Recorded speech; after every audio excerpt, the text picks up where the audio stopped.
And welcome, ladies and gentlemen, to another round of the Bandit Racing League's Geezer Authentics Xfinity Series for Season 10 of the Bandit Racing League. I am back. I am your host, as always, your broadcast producer here on Full Send Racing Network. And now, as of last week, a former Bandit Racing League Series driver made my debut last week in the number 95 at Watkins Glen last week. But I am now back up here in the broadcast booth and back on commentary for the rest of the season. Did my one-off race, but we are back up where I belong, doing what I love here on Full Send Racing Network. Contrary to the name key there, alongside me in the booth tonight will not be Evan Wall, though he is, as always, an important part of the series, making all our graphics and making the beautiful paint scheme I ran last week on behalf of Rogue Energy. But no, instead, I am joined alongside me tonight by Mr. Chris Ferrare, a longtime driver in the series and somebody who's made a lot of co-commentary appearances alongside me in the past. So welcome, Chris. And well, tonight I know was a race that you did a little bit of practice for last night in one of our weekly practice sessions here for Bristol. So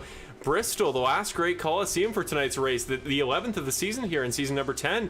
What do you expect and what should we look forward to with the high banks here of Bristol Motor Speedway? Well, first of all, Marshall, thanks for having me again. It's always great to get up here and chat with you guys throughout the race. This is going to be a tough one. We're going to have a battle all night. It is the Coliseum. I'm hoping, as we probably all are, that this doesn't become a caution-filled race. This track can make for some really great racing and some really good side-by-side racing. So I'm really looking forward to that. Hopefully these guys can keep it clean and we have a good show tonight. Yeah, I definitely think it's a race, I think, that could be kind of the turning point for a lot of guys' seasons. If we talk about guys that are kind of on the playoff cutoff, borderline here, Jason Greenwell's a guy that jumps to mind. He's currently sitting on pit road as we speak, just jumped back to the pits. Curtis Yancey, another guy. You talk about, current playoff contenders, current guys sitting in a very favorable spot to that cutoff line, the top 11 in the points, which we'll show in a second. Curtis is definitely on the better side of that line. Curtis has been having an incredible season this year as far as consistency, as far as week-over-week pace, and I feel like he's really just taken that next step as a driver maturity-wise. Probably a very good reason why he's sitting fourth in the points right now. Yeah, these guys have been showing a lot of pace. Jason's been really fast, just hasn't been quite able to put it together. Curtis is another one. There's several names that come to mind. This is one of those tracks that I kind of view as almost like a Talladega or a Daytona, where anything can happen throughout the race. You can get caught up in a big wreck, and you only get one fast repair in this series. So you got to use that wisely and hopefully just time your charge at the front at the right time. If you look here at the championship standings heading into tonight's race here at Bristol for round number 11 of the season, so 10 races in, there is the championship point standing. Remember, the top 11 drivers in the series will make it into the postseason chase for the championship, and currently that group of 11 is made up of Nick Nickerson, who currently sits at 406 points. He's at 4 wins on the season, one more on the tally after winning last week at Watkins Glen. The road course ringer will sweep the 2 road course races in season number 10. But Brett Guzik as well, 377 points. He's not too far back. You're defending series champion from season 9. He's really starting to rattle off the good performances. Benjamin Lacey, who's got 2 wins to his name, the only driver other than Nick with multiple victories on the season. He's at 345, just ahead of Curtis Yancey, who we just talked about a moment ago. Joshua McQuiggan very quietly having a great season for himself in the 29 car. He's at 336. Then Alec Daffin, who was a race winner at Auto Club, he's got 323. Ricky Hart Jr. for GFR Racing at 320 points. He's a guy very close to victory lane a couple times this season. Definitely a guy I think could be a contender for tonight. He's won before in the Bandit Racing League here at Bristol. Mark Allen Bivens, last year's most improved driver. He continues that consistent pace again for Young Guns Racing. He's just ahead of GFR's Christopher Hamilton and Jason Greenwell, who we talked about. And right now it's David Lakey sitting on the cutoff, a point ahead of Brandon Jackson and 2 ahead of Kevin Foster. I think that's going to be a really interesting battle to watch. I mean, Lakey versus Jackson versus Foster, 3 veterans of the series, 3 very different drivers. I'm curious to know, Chris, who would you keep an eye on there? Maybe just tonight, specifically tonight at Bristol. Oh, that's really tough. That cutoff line is really competitive right now. Pretty much everybody from the outside in that top 18 has been showing really good pace throughout the entire season. I'm really looking at Brandon Jackson tonight. I think that in the practice race yesterday, he showed a lot of speed. He really knows how to get around this place, and he is a fan favorite. So I think Brandon Jackson, from that standpoint, he'll probably get it done tonight, and he'll point his way in, if not get the win. Yeah, definitely a guy I would not be surprised to see rattle off a really good run of form here this later stage of the season. Brandon, I think a guy definitely, now that he's this close, he's got a win to his name this season as well at Kansas. So I think definitely a guy who could start going for those good results and find a way to get himself up there into championship contention, or at least in contention to make the playoffs. But now we get into tonight's qualifying session. 5 minutes. Each driver will have 2 laps to run in those 5 minutes, and we will see who comes away as your Rogue Energy Pole Award winner. But a guy to returning tonight, a guy that I'm very familiar with in the broadcast side of things in my off-season winter series I do here on the Full Send Racing Network. Not Bandit Racing League affiliated, but a different series. This guy is your defending series champion in my Snowstorm Racing series, Mr. Andrew Bedrosian. He's only run 2 races on the season so far, including at COTA, Circuit of the Americas, where he was leading out of turn 1. Had a great start there, came home for 4th. Now he returns at Bristol. What can he do as far as qualifying? He puts it 4th, so not a bad start to the night for the driver making his 3rd appearance of the season. Christopher Hamilton, a guy who I got a chance to race against a little bit last week at Watkins Glen. He goes to the top of the board here. The Tempe, Arizona native is going to jump up to P1 with a 15.21 second lap in his 2nd attempt here in qualifying. Brett Guzik, though, defending series champion, guy up there in the points here in the high banks of Bristol. 15-second lap. He did a 15.14, 500ths clear of 2nd place. That is Nick Nickerson that he's clear of. And, well, Chris, I mean, 500ths of a second, usually a very small margin, but here at a track like Bristol, that is an eternity. Oh, yeah, absolutely. This track, you can gain and lose so much time so quickly, and you really have to hit your marks. The car just either wants to get in the wall or spin out. So you really have to be able to be aggressive, but be smart. Well, Dawson Guzik here just finishing up his 2nd attempt. He's going to stay 9th on the leaderboard now, and he was in the booth actually last week with yourself, Chris, and Evan Wall commentating a race at Watkins when I was away in the car. You guys subbed in the booth, so good to see him, I believe, making his, maybe potentially his debut. I can't remember if he has run a race in the series, but regardless, the 44 car, brother of Brett Guzik, off to a very good start. Benjamin Lacey now going to jump up into the 4th spot. He's a guy you always want to watch for, especially when you're talking about the championship and greater implications for guys that could be the Bandit Racing League Season 10 champion. And a guy with 2 wins on the season. And I've almost started calling him the closer, Chris, because he's found a way to come out on top a number of times here late in races this season. I think Bristol, a track that's likely going to see potentially a green-white checkered finish or going to come down to the end in a battle for the win. I think Benjamin definitely got to watch in those late race clutch scenarios. Yeah, you cannot count that guy out. He is so quick pretty much everywhere we've gone this season, and he's just been so consistent, so he is dangerous anywhere. Well, he's going to pull down pit road. He is done for the night. We're going to watch a couple more drivers, and then we got to talk about tonight's sponsorship. And, well, it's I'd say more than just a traditional sponsorship, more than just a traditional brand, but we will get to that in just a moment. Want to give it its due time. So Tony Hilbrands is going to finish up here, driver of the number 92. He is going to end up 12th after his 2nd attempt here in qualifying. Eddie Hagge, friend of the series, and a guy whose merch you can actually get now on GeezerAuthentics.com's website, our official merch sponsor here for the Bandit Racing League. Check that link in the description as always. But Hagge will finish up in 20th. Kevin Foster here looking for a good lap for GFR Racing, driver of the number 8. I believe he is starting his 2nd attempt of the night. John Graham's going to jump up to 17th here on your leaderboard. You should see on the left-hand side where your favorite driver currently sits here in qualifying for tonight's race at Bristol. Definitely a very important qualifying session. Ricky Hart Jr. on his first lap only going to go to 29th. Kevin Foster going to stay 23rd. So these GFR Racing guys kind of mixed throughout the field. Nickerson and Hamilton on row 1 and 2 respectively. But Foster in 23rd. Can Hart jump up? Yes, he can. Going to go to 3rd place. Split the 2 other GFR Racing drivers. So it's going to be 3 GFR guys in the top 2 rows. Brandon Jackson 7th on his first qualifying attempt. Let's see what action Jackson does on attempt number 2. Ricky got only faster on the 2nd lap, but Brandon will not. The 99 car going to stay in 7th. Well, with that being said, we have a moment to talk about tonight's sponsor here. And tonight is the tribute race. Well, we've done this before. We've done this, I believe, previous season of the Bandit Racing League in season number 9. And in season number 8, I believe, was the first season that we had done it. But very near and dear to our hearts here at the Bandit Racing League. Tonight is a memorial for the 2003 Station nightclub fire in East Warwick, Rhode Island.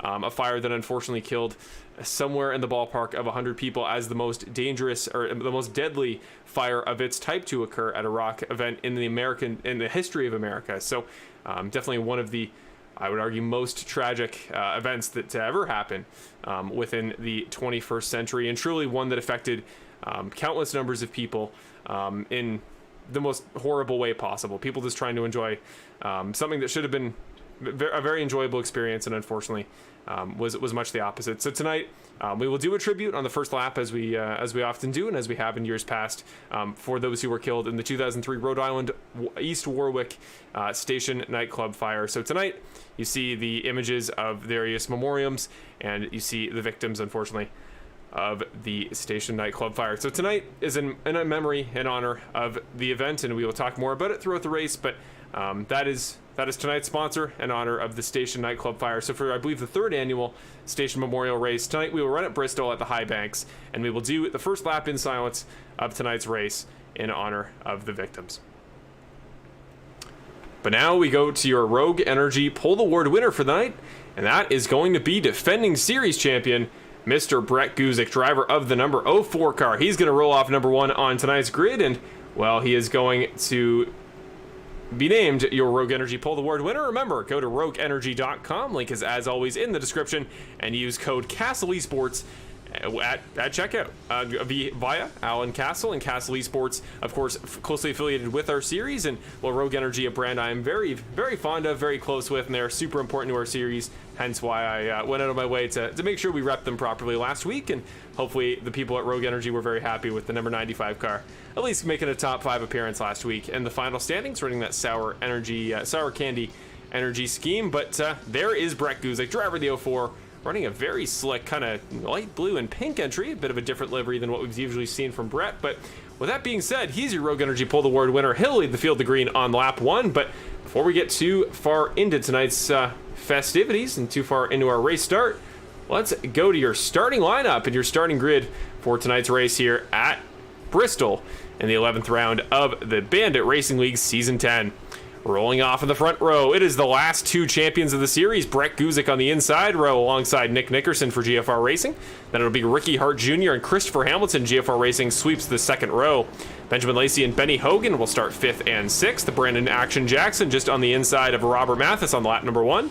Alec Daffin for Shaw Racing, a winner this season, alongside Andrew Bedrosian. Keep an eye on him. He was quick in practice, and he was quick at Circuit of the Americas. Makes his 3rd appearance of the year in the 22 car. Then it's Sean Britt alongside, again, Dawson Guzik. Great to see him down there on track after being up here in the booth last week. Then on row number 6, we got David Lakey starting alongside Tony Hilbrands. Nicholas Lavelle makes his 3rd career start in the series alongside Garrett Hall. Bill Harkins 17th and Nolan Gross 18th. John Graham 19th, and Jason Greenwell rounds off your top 20. Then it's Hunter Henry and Jackson Knock on row number 11. Eddie Hagee alongside the Canadian Connor Gibson on row number 12. He's going to jump back very quickly. Then it's Kevin Foster for GFR Racing and Joshua McQuiggan on row number 13. Brett Grunwald starts 27th. Mark Allen Bivens, championship contender, starts in 28th. Gary Wright and Curtis Yancey round off your top 30. Then it's Ismail Padilla, Alan Castle, Jonathan Baker, and Jonathan Platt, and all Jonathan 17th row. And it's Spencer Breslin will cap off the field there. I believe making his return. It's been a bit since I think we've seen the 16 car. He will cap off the field tonight in the number 16. So here we go, Chris. We're getting ready. The 11th race of the season here at Bristol. We'll do a lap in silence, and then we'll begin tonight's race at Bristol.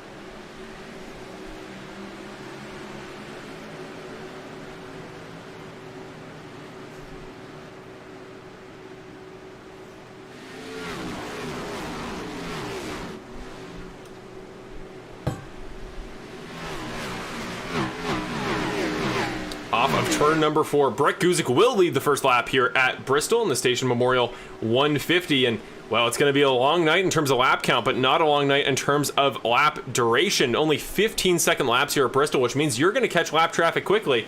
One guy who was already starting to catch lap traffic is Brett Guzik there, as you see, sweeps around the outside of Gary Wright, followed closely by Nick Nickerson, who does stay in second. The top 7 remains unchanged after lap 1, but a guy who's already starting to move up. We talked about him, Chris, the hard-charging, very well-practiced number 22 of Andrew Bedrosian. He's looking at a side-by-side battle up ahead between, that is Hogan now in the 11 car, and Brandon Jackson. Alan Castle somewhere on track has gone around. You already see Gary Wright the lap down there. The 33 car for Alan Castle is heading back to the pits, but you see that line starting to cycle out. Is this what you think we're going to see tonight, Chris? A very single-file sort of racing while we're under green?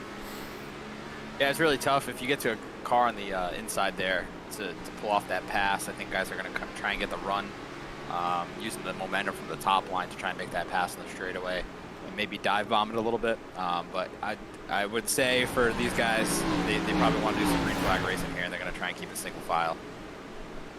Well, for now, we're about to see potentially double file racing as Nick Nickerson keeps getting closer and closer to the back bumper of that number 04 car. You know, Nick has had the pace there up in the top line. Brett running about a half line low, maybe trying to passively defend that move from Nick.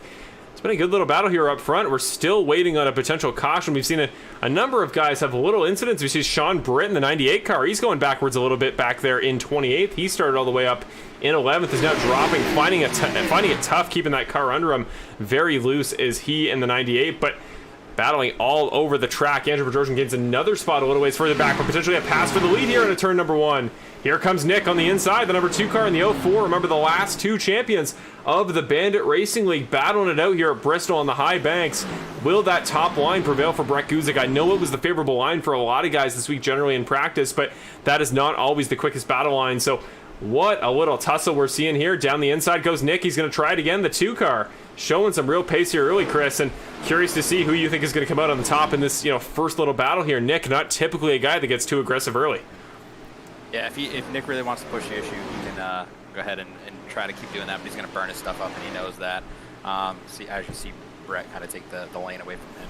You don't want to get these tires too beat up because the handling is going to go away so fast, and how much speed you're carrying throughout this track, this little tiny track, you need the tires to stay on you.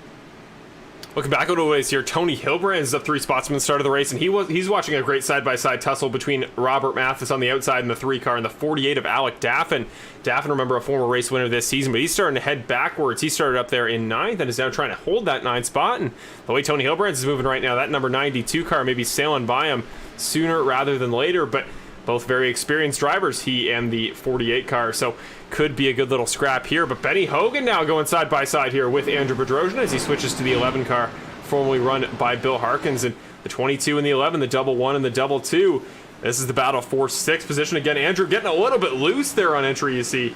Sliding up on the inside, almost making contact, doing a good job to woe it up. But I think that's exactly what you talk about, Chris, when you talk about burning your stuff up, is when you send it into the corner like that, you have to have a big lockup to avoid a wreck, and we have a wreck. Speaking of which, multiple cars involved. Caution number 1 comes out, and it's going to be Jason Greenwell, Jonathan Baker involved. Who else do we see there? Curtis Yancey already considerably far back in the field. He's currently in 31st.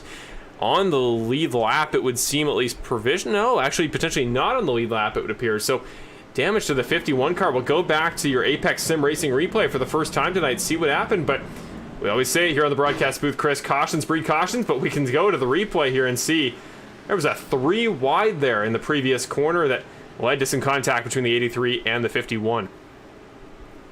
Yeah, that unfortunately is never going to work out. This track is so tight, and when you're getting these runs up out of the corner, the car really wants to squeeze up to the wall. So that's just never going to work. I know guys will probably get a little impatient. They want to get up to the front. They want to get past those slower cars because there is a big difference between the guys that are up front and behind it. You really got to know how to run this track correctly, and the pace will definitely show. We see on the outside there, Gary Wright will get his lap back, so the driver of the 6 car should get back onto the lead lap.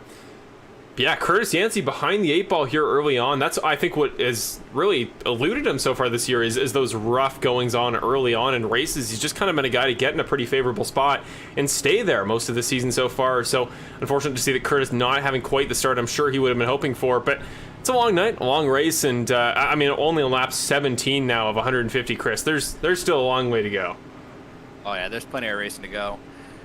It's going to be tough for him. He's got to manage the rest of this race really well. You know, all it takes is one more big wreck and tear up that race car, and you're done for the night. So those guys, Jason, Curtis, all those championship contenders, they need to make sure they're taking care of their stuff. You can't really repair your car here under yellow flag without the fast repair because you're really not going to have much time. So these guys just got to make sure they're managing their stuff and try not to use that fast repair and hang on to it towards the end of the race. Watching here some guys coming off pit road. One of the great parts about Bristol here and using our custom track cams, courtesy of Track Cams for Gourmets, is that these fan cams we often use where we go to the fans' perspective from the stands, the virtual stands, actually gives a great view all the way around the track, just like if you went to real Bristol.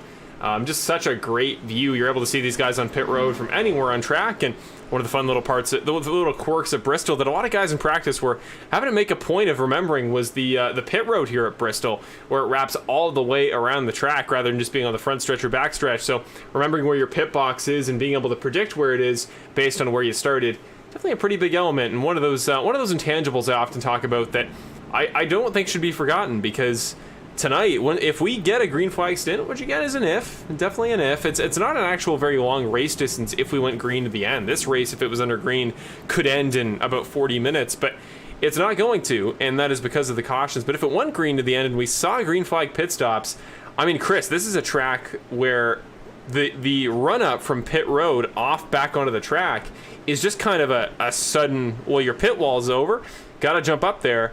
And I think if we see that under green flag conditions, that could get very dangerous. And those intangibles of knowing what the pits are like here at Bristol and how to merge safely, that could be huge later in the race. Oh, absolutely. This track is so unique, from the racetrack itself to the pit road. And getting back on the track is very dangerous. I mean, you're going to have guys on different tires. And I know if I was racing tonight, I'm not coming to pit road first. I'm going to make sure I'm one of the guys to pit at the end, so I don't get caught 3-4 laps down when you do your pit stop. Well, here we go. We saw just a moment ago Gary Wright and Ismail Padilla having a bit of an issue a little bit further back in the field under yellow, but we are green now. The first restart of tonight's race. It's Brett Guzik leading the field from Nick Nickerson. And again, Ricky Hart Jr., although he's side by side at the moment with teammate Christopher Hamilton up through the bank on turns 3 and 4. It's going to be the 15 car getting a good run on the outside line. Should beat him off the exit, and he does. Christopher Hamilton up into the top 3, trying to get that podium that just eluded him last week at Watkins, finishing 4th in the final order. But so it's Hart settling into 4th. Benny Hogan up there in 5th. Brandon Jackson. Now Benjamin Lacey's going to take a shot at Andrew Bedrosian, the 7 in the 22 car. Going side by side here as we run up into turn number 1. You see Lacey getting a little bit loose, having to check up for Andrew Bedrosian there into turn number 1. Here comes Alec Daffin. 48 cars starting to get some momentum. He just got the 3 car underneath and may try to make the move happen on Lacey. But one of the problems here, Chris, is you get underneath, you get low, and you just wash up into the next corner, and you can't just slide into somebody. So what's the strategy? What do you think is the best attacking maneuver tonight? And is it just sending it underneath and seeing what happens?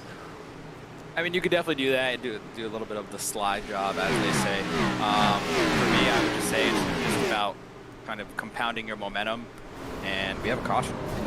We do indeed. I have had so much flash by on my telemetry just now that I can't really read any names. I'm seeing Sean Britt, I believe, is involved. David Lakey may have got caught in that. There you go. Jackson Knock has been involved. I think Robert Mathis as well. So a couple names there who were decently high up in the qualifying order. Mathis up there in 8th, Britt up there in 11th at the start of tonight. Bill Harkins has dropped back quite a few spots. So, well, we always say cautions breed cautions. Evan may not be here, but that is always his slogan, and we'll make sure we give it its fair due tonight. So, off to your Apex Sim Racing replay for the second time tonight. Let's see what happened between Robert Mathis and Tony Hilbrands. Just looked like he kind of got pinched off the corner panel, though. Interesting the way that interaction happened, as far as he caught Tony's quarter panel, did the 3 car of Robert Mathis, but he was the one who was sent into a spin as a result, and he got sent up into the outside wall. So kind of an interesting little tussle there. Curious to get your perspective on that, Chris. Yeah, it's a tough one. I mean, I feel like the wall at Bristol with the safer barrier, where it kind of absorbs the contact, but it bounces you back in with the high speeds that you have here and the angle that you're hitting it. So I don't know if that was kind of playing the factor. But again, just like Evan said in our chat, caution, precaution. This is going to be a long night. So if you're in the chat, you're watching, grab some popcorn, relax. It might be a long night. That's what it's starting to shape up as. Well, that's the thing, too, is it's a question of as guys get more wrecks, as guys get involved, they kind of learn the track. They learn how easy it is to wreck here at Bristol. We always hope guys start to calm down and start to figure stuff out and maybe take their time a little bit more so we don't see those cautions. And again, it's a race that if it goes green most of the way, could go by a lot quicker than it seems. I mean, we're already on lap number 28, over a sixth of the way there tonight. So it could go quick, or it could be pretty caution-filled. But one thing we did see last year, Chris, in this race, when Ricky Hart was your race winner, I believe in season number 9, or it may have been season number 8, but I think it was 9, was getting in the lead. That qualifying position and then how quickly you could get to the front of the pack was huge, because with all those cautions, you just run the guys behind you out of time trying to track you down. In Bristol, as high as the banks are, it's a track that the passing derives from the difference in how guys conserve their tires.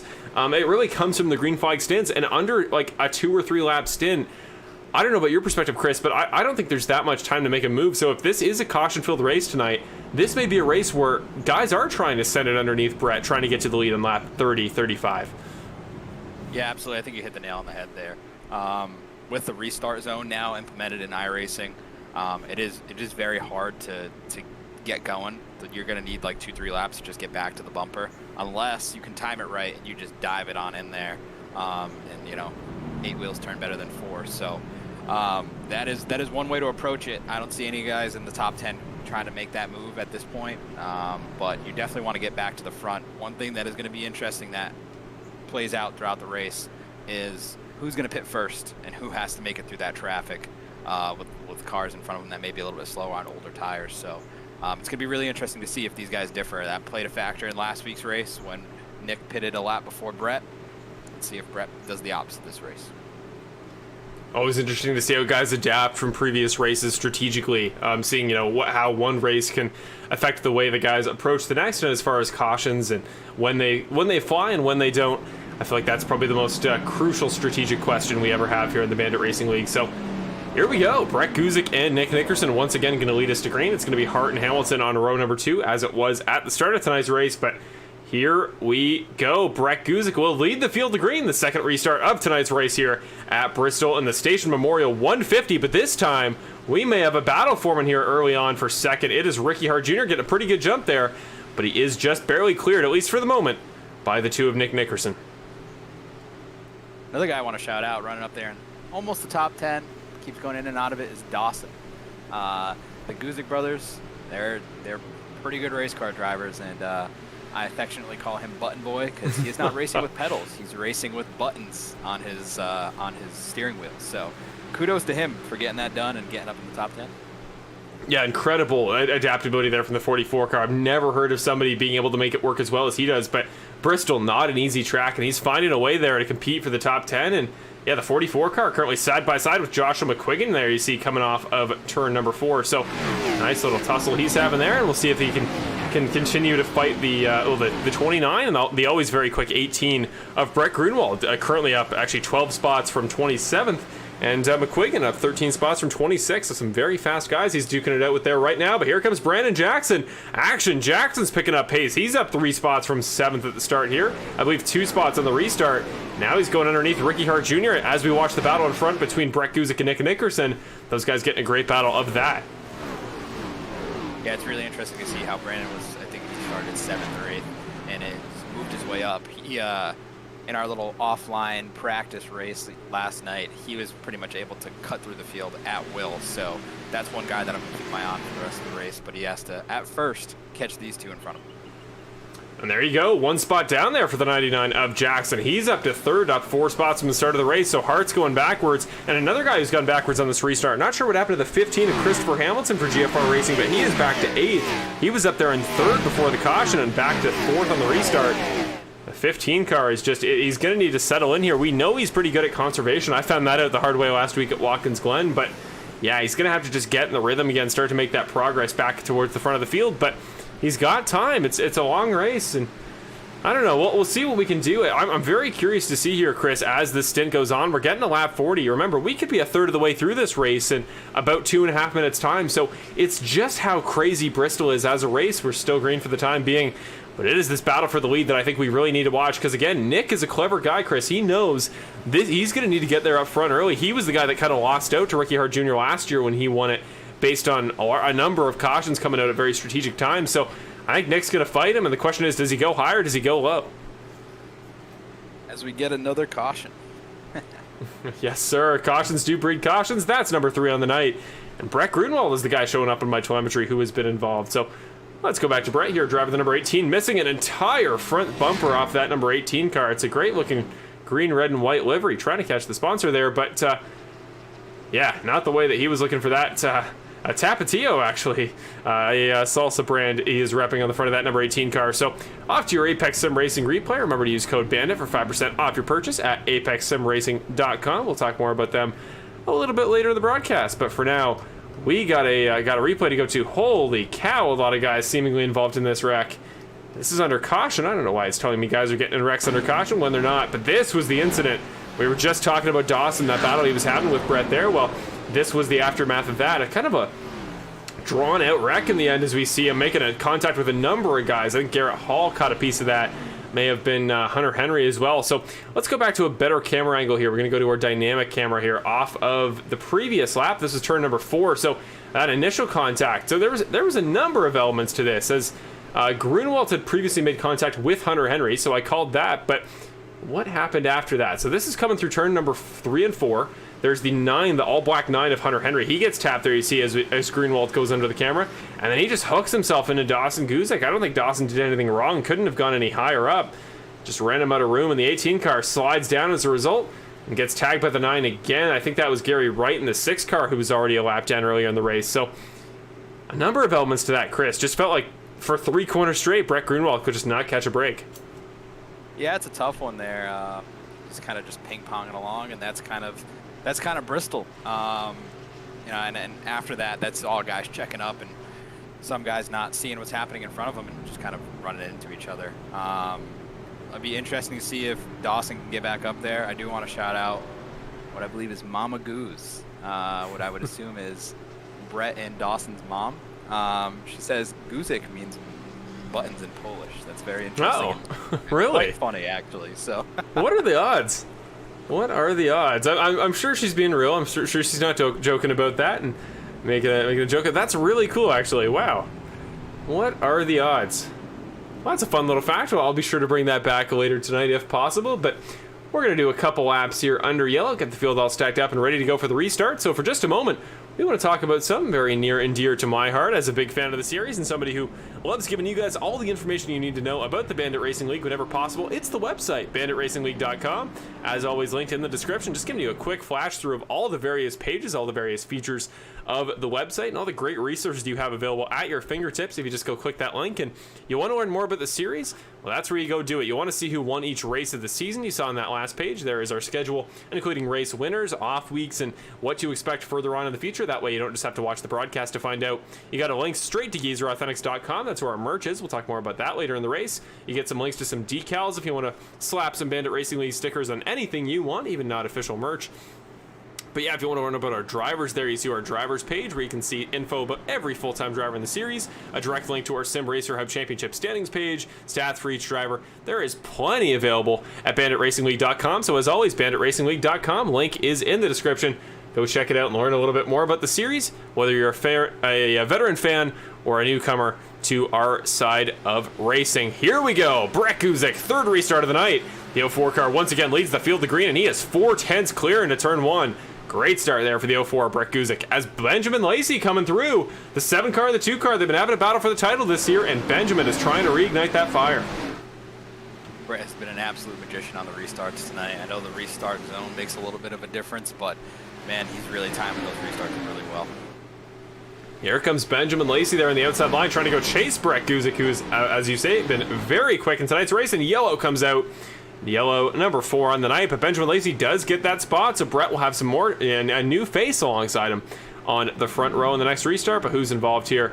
Again, a number of different faces. We're seeing Nicholas Lavelle, Christopher Hamilton, most notably to me. So he was a guy who was up front a little ways earlier and finds himself mid-pack based on a strategy call, and all of a sudden he is getting caught in a wreck. So a massive checkup up front. Dawson Guzek once again involved there. That was a massive wreck.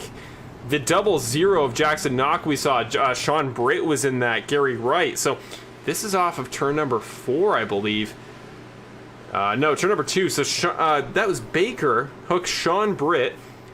I mean, you could see it with your very own eyes. Just everything happened there coming off of turn number 2. So I'm going to go to the widest cam we have and just, there you go. Just caution, carnage everywhere. And then, I mean, Chris, at a certain point, we had 3 cars sideways up the track right in front of the field. What do you do if you're one of these drivers when just that much chaos going on in front of you?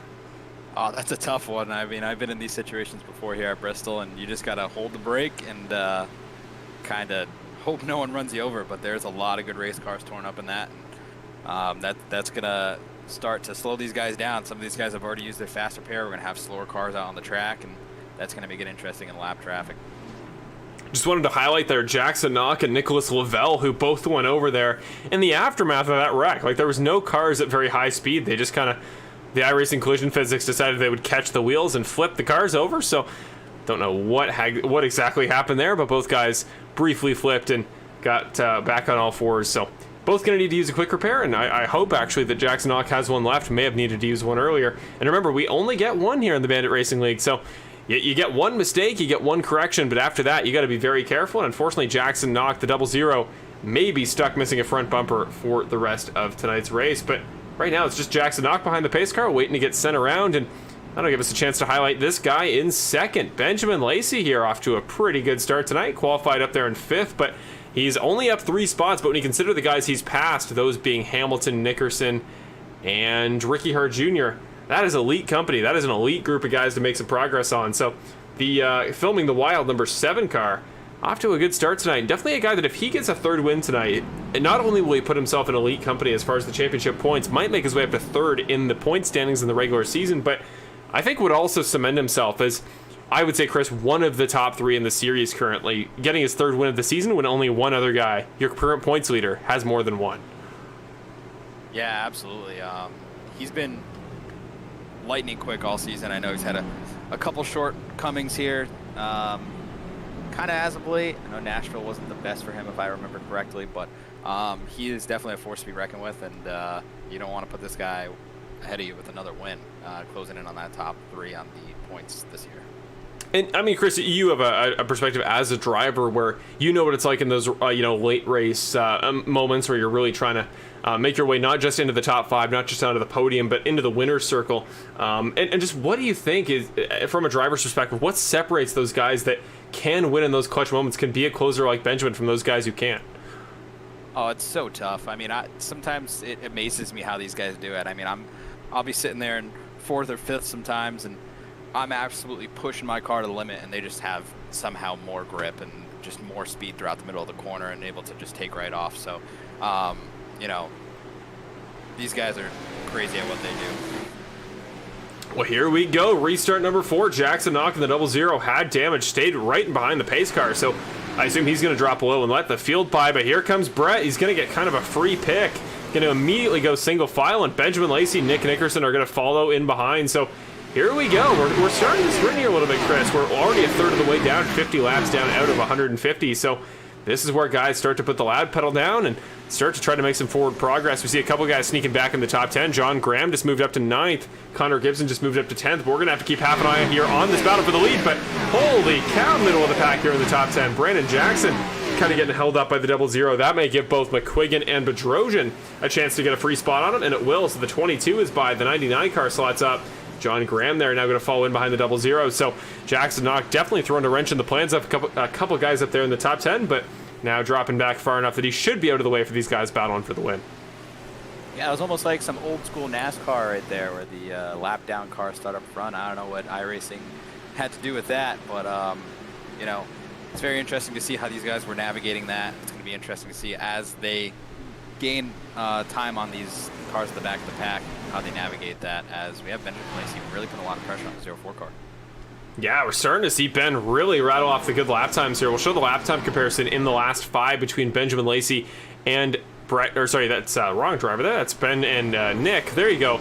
Brett Guzik versus Benjamin Lacey. Benjamin faster the last 3 laps, including 400ths on that last lap. And again, that may not sound significant, but when you consider it's a 200th of a second gap currently between Brett and Benjamin, well, that gets a lot more significant. Now that gap is back to about 200ths in Brett's favor. So they are going back and forth here. This might be a shot, though, as we come off a turn number. That was 4.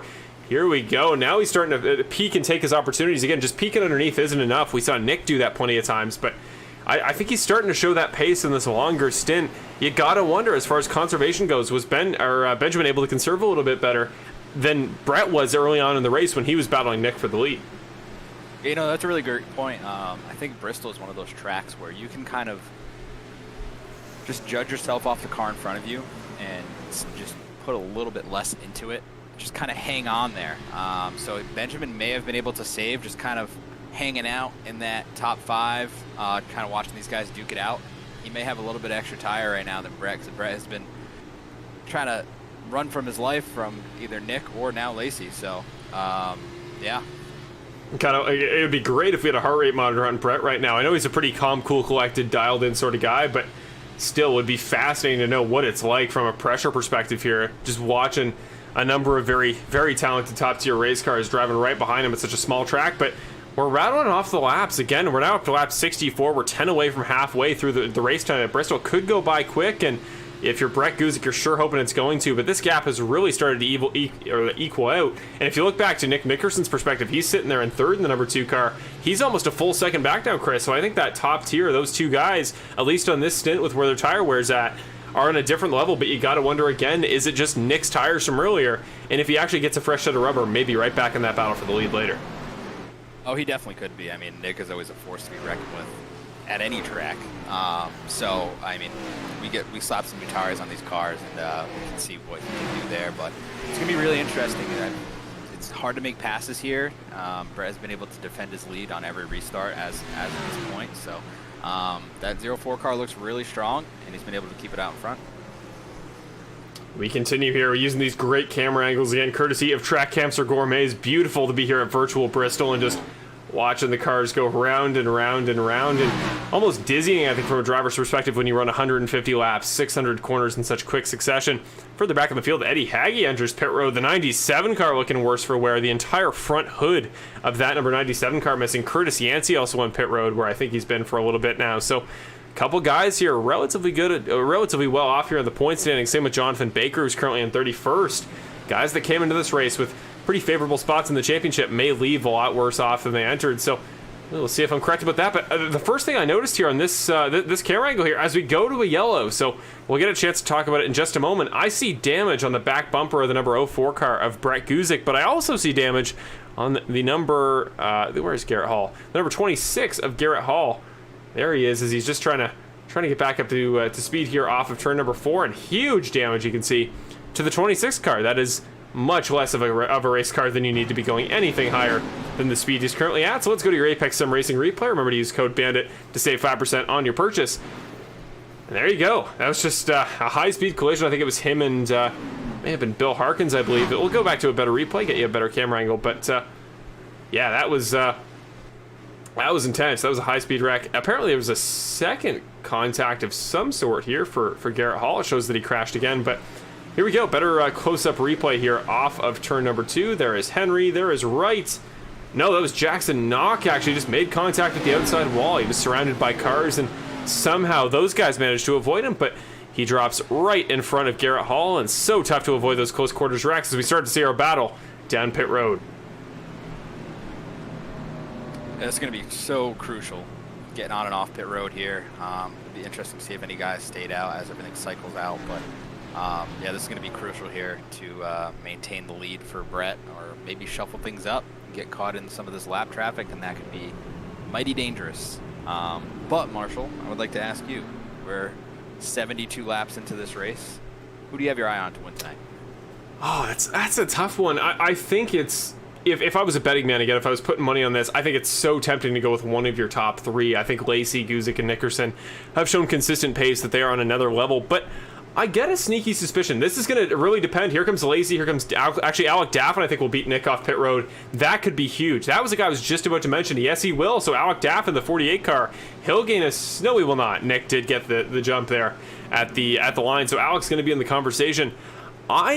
I'm keeping an eye there on Alec Daffin of the 48 car. He's got a win to his name this season. I've been watching him kind of in the background here in some of these top 5 battles. He's been holding his own, and he's been particularly poised, very good at letting guys burn their tires up a little bit. And then I'm seeing him make some easy passes once their tires start to fall off a little bit. So I think Alec is a guy, the way this race might start to go, where if we see something similar to, think back to real-life Bristol Dirt NASCAR this past season when Chase Briscoe took out Tyler Reddick going for his first career win in the final corner. Some late race chaos definitely favors the guy in the catbird seat, which in that race was, I believe, Kyle Busch. So I'm gonna go out there a little bit. If I had to put money on it, I'm gonna say Brett Guzik. But it's something fun, something a little bit out there.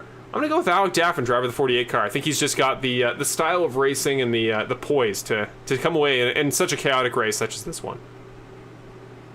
I do like that. I like I think Brett is definitely showing he's kind of the class of the field tonight. We're going to kind of see how this stacks up with 4 cars staying out. Benny Hogan, Mark Allen Vivens, Bill Harkins, and Dawson. All going to be on older tires in front of them.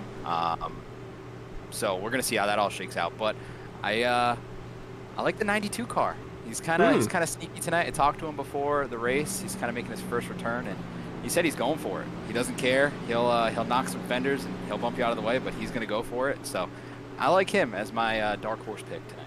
That's a fun pick. Definitely a guy that I know has been quick at Bristol in the past. Tony Hilbrand's a former Championship 4 contender here in the Bandit Racing League. So here we go. Interesting restart here, as it's going to be Benny Hogan. It's going to be Mark Allen Bivens taking us to green here. The 11, the 76, they set off. We are now halfway tonight through the Station Memorial 150 here at Bristol. And what a jump we see from Benny Hogan, actually keeping the pace up there at the start of tonight's race. More of an intermediate guy typically, but somebody has caught the inside wall. Do we have a caution? Well, it was Bill Harkins. Goes around. Yes, there is the caution as it comes out. Brett Guzik, I'm seeing somewhere on track. Has he scratched? Yes, he has. The 04 car of Brett Guzik we just talked about. Probably the odds-on favorite for the race win. And suddenly he loses all those spots down to 22nd. Cautions breed cautions, and that is exactly what happens tonight at Bristol. Let's go back to your Apex Sim Racing replay. Here's the 04 car. Go back to his perspective. All that chaos happens in front of him. There's Mark Allen Bivens. He just got loose. Just on cold tires, had nobody behind him, and then he gets tagged by Ricky Hart Jr. off the exit of the corner. So 2 guys and Curtis Yancey. So 3 guys that are in the top 5 in the series points. That was just 3 mistakes, like just driver errors one after another. Crazy stuff, Chris. Yeah, that's a tough break for Brett. I'd say that's probably kind of a mental error. He was out there for, let's just say, 70 laps on older tires. Maybe he got in a little too hot. Missed his marks. It's kind of a mental mistake there. We'll see if he can rebound. Luckily, he's up there in the points, so he doesn't have to do anything too crazy here. Get a good finish, but definitely hurts his chances at a win. But another guy, we were just talking about him, Tony Hilbrands. He's now sitting in, I would say, virtual third once everything cycles out for the pit stops here. But he now has a very good opportunity, as the 2 car had gotten into Bill Harkins right before Brett had spun himself around. So that 2 car may have a little bit of damage. We'll have to see.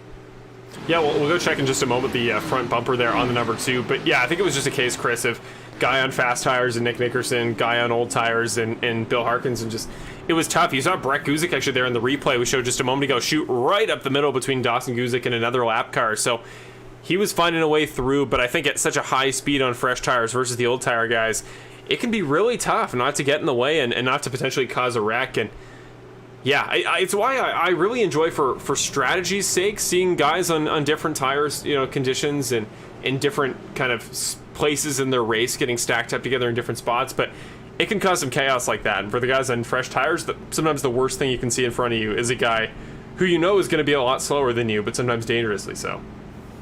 Yeah, that's a tough one. I know Brett was probably pushing there. He saw an opportunity to kind of put some distance between him and Nick and Benjamin and Tony there, with kind of putting those guys in that off strategy in between them. So I think he was really pushing for that and just kind of got a little overzealous there. He's now going to be somewhere around the early 20s as far as starting position for this restart. So that's going to be really interesting to see how he can navigate himself through this field. Yeah, I wouldn't be at all surprised to see him get back in the top 10, but you gotta think, Chris, unless he makes some crazy strategic call, which he could. He's done some incredible strategic stuff before with pit stop timings, but I think that's the hopes for a win, at least for Brett. Suddenly in one incident, one restart, goes from almost automatic, it seemed, that he would get the win if he could just defend, to suddenly seeming borderline impossible. That's the Bandit Racing League for you, and that's Bristol. So that's pretty quintessential racing here, and at Bristol, this is what you expect, and this is why this race is, as you called it earlier, you compared it to Daytona or Talladega. I think that's about right as far as a short track equivalent.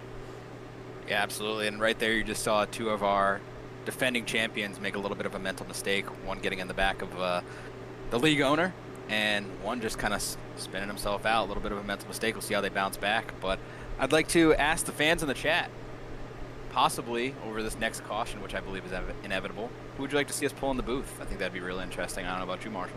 Yeah, absolutely. Throw it down there as we get back to green. Benny Hogan, another good jump there for the number 11 car. But yeah, throw in the description, throw in the chat there. Who do you want to see on this next restart? Us to give a shot in the broadcast booth, get their perspective on tonight's race. What a crossover from Nick Nickerson. Holy cow. Putting the burners on Mark Allen Bivens there off of turn number 4. Again, we're seeing guys start to jostle around there, kind of mid-pack. Benjamin Lacey battling with Ricky Hart Jr. The 7's kind of going backwards. He's stalled out since the last restart. Tony Hilbrandt's making more progress than he is.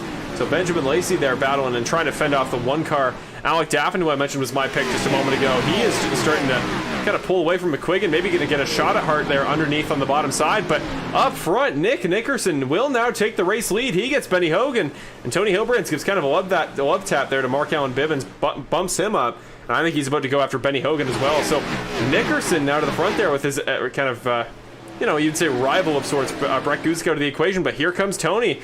I think he was a good pick here, Chris. He's showing pace right now. Yeah, absolutely. I know he's going to be real aggressive. He is an aggressive race car driver, so we're going to see how this all plays out for him there. We've been waiting on that Tony win for a long time. Remember back when he was in the Championship 4, we know that he has that top end pace as we see the yellow flag come out. A bit of a checkup there for a moment from Tony Hilbrand's car. Got a little bit loose on entry, so good that he got a chance to back it down without much of an issue. But Kevin Foster, we're seeing, is looking the other way around as the pace car passes him here on the entry to turn number 3. So big damage to the front of the number 8, and that was Gary Wright and Connor Gibson in the 31 also involved. So back to your Apex Sim Racing replay. What brought out the caution this time? You go back here just to get a better angle. This is on the entry into turn number 2. That's Nolan Gross there in the O2 car, who I think tried to take a dive. Everybody in front checked up, so Hart actually. Ricky Hart was where that incident started. He did not show up on my telemetry. He did keep going, but he did also get loose. So here we go. He was on the entry. I think he actually made contact with Andrew Bedrosian. Yeah, the 22 car taps him on the way in. He hits Hart. He bounces him up. That causes Bedrosian to check up, and he then gets hit by McQuiggan. And that was what caused all that chaos that then kicked off the incident that actually led to the contact between Kevin Foster and a couple other drivers. So crazy stuff here. As Nolan Gross there, you see underneath, just taps him, and that sends Foster into Mathis, who just avoids the pit barrels, actually. That could have been a lot more dangerous. And then Gibson and later Hunter Henry and Gary Wright pile in the aftermath. Yeah, it's definitely a tough break, but again, we've kind of seen this throughout the race. They just start stacking up. There's nowhere to go, and you can't see in front of you without, you have a couple cars in front of you. You can't tell where the wreck is and where to go, so it's just kind of chaos, and you're just kind of hoping for the best. But I don't know if we have enough time on this caution, but we have a series racer, Michael Ramos, in the chat saying we should bring Brett in the booth. I think that's actually a pretty good idea. See his perspective on his little mental error there and see if he can get himself back. So I don't know if we can get it on this one, maybe the next one. But yeah, we can kind of cycle through a couple of the suggestions in the chat here. Well, let's check out front, see if the lights in the pace car are still on. They are. Let's bring him in. We'll get Brett Guzik a shot in the booth and see if we can get a quick check-in for just a moment on what went wrong for him a little bit earlier. Hey, Brett, Marshall and Chris up in the broadcast booth. You got a copy for a sec? Yeah, I've got you. Hey, Brett. Well, unfortunately, after a great start early on, tonight's Rogue Energy Pull Award winner, things kind of went sour there on that last restart. Just talk us through it from your perspective, and what was the little error there? This track's really slippery, especially on the freshly sealed tire. First lap, you pretty much got to baby it, and I thought I was babying it, and apparently I wasn't, so I tossed it away there. Collected a bit of damage, and gonna have to go back up through. You're back, though. You got a quick repair, already up 7 spots from that wreck. With this much time left at Bristol, you think we'll get enough green flag laps so you can try to go challenge for the top 10, maybe the top 5? I only need a few, but I have a little bit of damage that might hinder me a little bit as far as complete top end speed, but I feel like once the tires wear out, we'll all be pretty even here up at the front. Well, we got some people cheering for you up here on the YouTube side of things. You and Dawson are pretty close on track, 13th and 16th. So we'll see if the Guzik guys can get back up in the top 10. And for now, you got some fans cheering for you, so don't give up, Brett. They've been proud of you so far, and I'm sure you still got plenty left in the tank for you. All right, will do. There you go. Brett, definitely a guy that never gives up, but yeah, definitely you got to think Chris, not the way that he was looking to start tonight. Absolutely. I think he'll be back. I think he'll be back here in the top 5, top 10 soon, and see if he can get up there in contention for the win. But I'm really paying attention to this restart. We have the 92 up here. He doesn't quite get going. Nick's gonna take a nice little run here off in turn 1. Yeah, he does not at all. What happened to the 92 at Tony Hilbrand's? The tire spin must have just been horrible because he just did not get going. A bunch of guys going to pile through. Andrew Bedrosian got checked up there as a result of that kind of early chaos there in that first lap. So Nick will get a pretty comfy lead here on the very first lap of the restart, but Benjamin Lacey, he is right back on the charge. He is going to take advantage of that little error there. He jumps into second place, and now it's going to be Hilbrands versus Jackson. Two very aggressive drivers, Chris, that are going to take a shot at each other. And again, my kind of dark horse pick for the night, the 48 of Alec Daffin. He is not too far behind. Whenever this gets dicey, and it is starting to. 99 car down to the inside on the 92, and they are just going to watch these two guys up front sail away. Nickerson and Lacey looking quick. Here we go. We're stacking them up again. Yes, we are. Caution comes out once again. This time it's Eddie Haggy, driver of the number 97 once again, is going to bring out the caution. I believe the second time tonight he's been involved in an incident. So let's see what went wrong for the 97. Looking all clean, all clean. No issues so far. And there we go. Got a little bit too tight off the exit of turn number 2. He bounces up into the outside wall, and suddenly he had a car in his quarter panel. So one more time there, just get a further back perspective, try to see who that was. It was Jackson Knock there in the 00. So off of turn number 2, yeah, Knock just piles in, nowhere he could go. Like, he was, once you're at Bristol, once you're washing up to that outside line off the banking, if a guy gets loose up front for you, Chris, the only option you have is to brake. You can't avoid the banking is just going to push you up there. So would you say there are maybe any tracks in the Bandit Racing League, at least this season on the calendar, that are harder to avoid a wreck at than Bristol? This is so tough. I mean, this is kind of like a Dover, where once a guy kind of bounces off the wall, he can bounce off the pit wall and bounce back up into the track. It's kind of similar in that aspect, but Bristol is so unique, man. It's so fast. You're constantly just fighting, trying to hit the wall and go as fast as you can. So this is such a unique racetrack, and it's very exciting that we're able to put on a show here. Hopefully we can keep it clean towards the end and see what happens. That's what we're certainly hoping for here, and yeah, just what a night it's been. I'm having a good time here. Oh, we're having a brief little stutter here, network-wise, but hopefully it's going to get figured out here. Bristol definitely a track that's very technically intensive. As you can see, we're kind of just in a bowl, so at all times, iRacing needs to be rendering every car on track flawlessly, and that it certainly can be easier said than done. So, well, we see a couple guys getting their laps back, including Kevin Foster, who will be your Lucky Dog recipient for this current caution.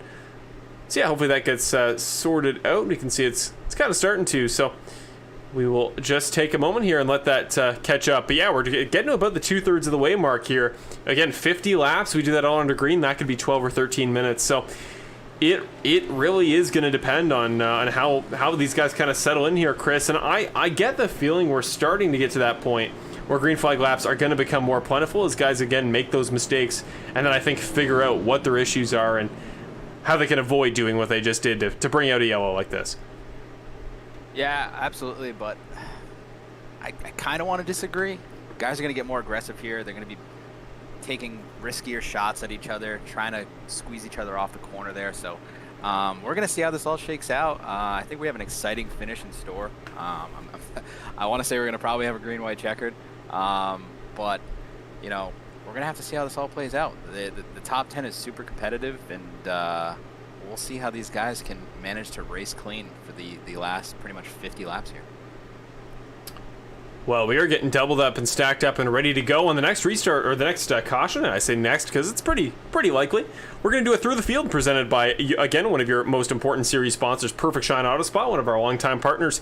We're going to do it through the field just to give you a bit of a rundown here on everybody in the top 10 when we next go to caution. So definitely a good time to try to stay in the top 10 if you're one of these drivers. But we will also just momentarily talk about Geezer Authentics, your merch brand here for the Bandit Racing League. And this is a current leader who definitely has his fair share of merch here. He's also got some bumper damage on the back end of that number 2 car, so keep an eye on that. But Nick Nickerson here gonna lead us to green, and Tony Hilbrand's on row 2. Doesn't get a great start once again, but this time not gonna lose a spot unless he loses one to Brandon Jackson, who's gonna fight him on the very first run through turns number 1 and 2. Here he comes. 99 car trying to get himself in that fight between the 2 and the 7. Yeah, it's a tough spot to be on the bottom there. You kind of want to get to the top at this point. You're just able to roll and keep that momentum a little bit better. And as you exit the corner, you're kind of stuck because you want to bring it out to the wall, and you have a car out there. So it's tough. It's kind of like a reverse of Martinsville, where everybody's fighting for the bottom. Well, now everybody's fighting for the top. Well, here you're starting to see guys single filing out a little bit, and now it's just a case of, okay, settle in, conserve tires as much as you can, and if you get that easy move, if it becomes available where you can really try to challenge for a lap, well, that is where you can maybe try to get the occasional spot here and there. Andrew Bedrosian here on the attack.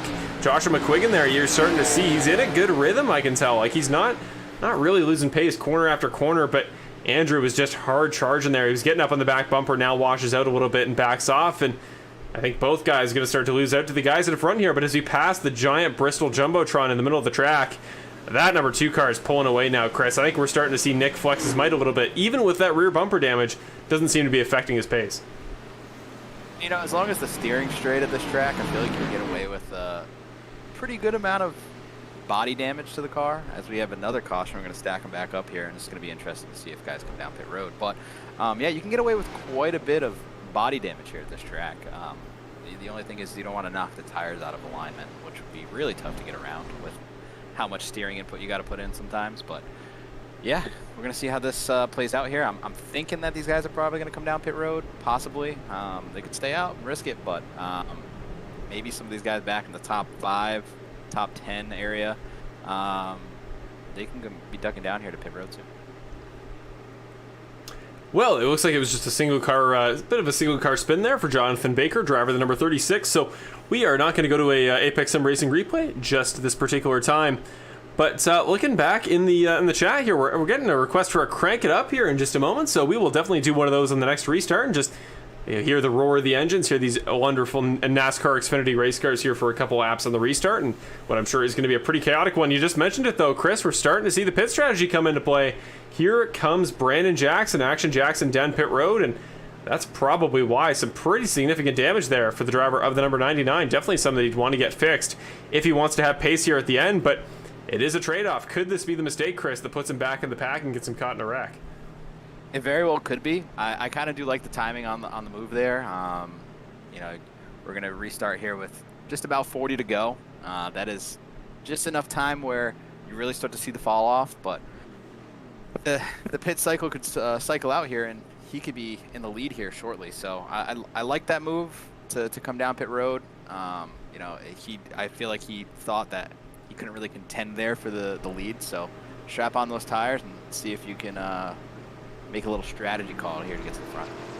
Brandon Jackson experimenting with the strategy. Not typically the guy we think of when we think of strategy calls like that, but definitely going to be exciting to see Brandon with a fresh race car, with fresh tires, see what he can do here late at Bristol. Definitely got to watch out for if we get a green-white checkered late, but he's going to drop to 18th, and that'll give us a moment to talk about a couple of sponsors. We'll lead you through the field in just a moment, but first we got to do our, we'll go to your, we'll do your through the field in just a moment, but first we got to talk about your Bandit Racing League merch, courtesy of Geezer Authentic. So here you go. Again, all sorts of great stuff as always in our merch store. Of course, Geezer Authentic's our site, hosted by Bill Harkins, who's the guy who's generous enough to make all this stuff possible, to design all of the shirts, sweaters, drinkware, pants, anything, any decals, anything you see here in the Bandit Racing League.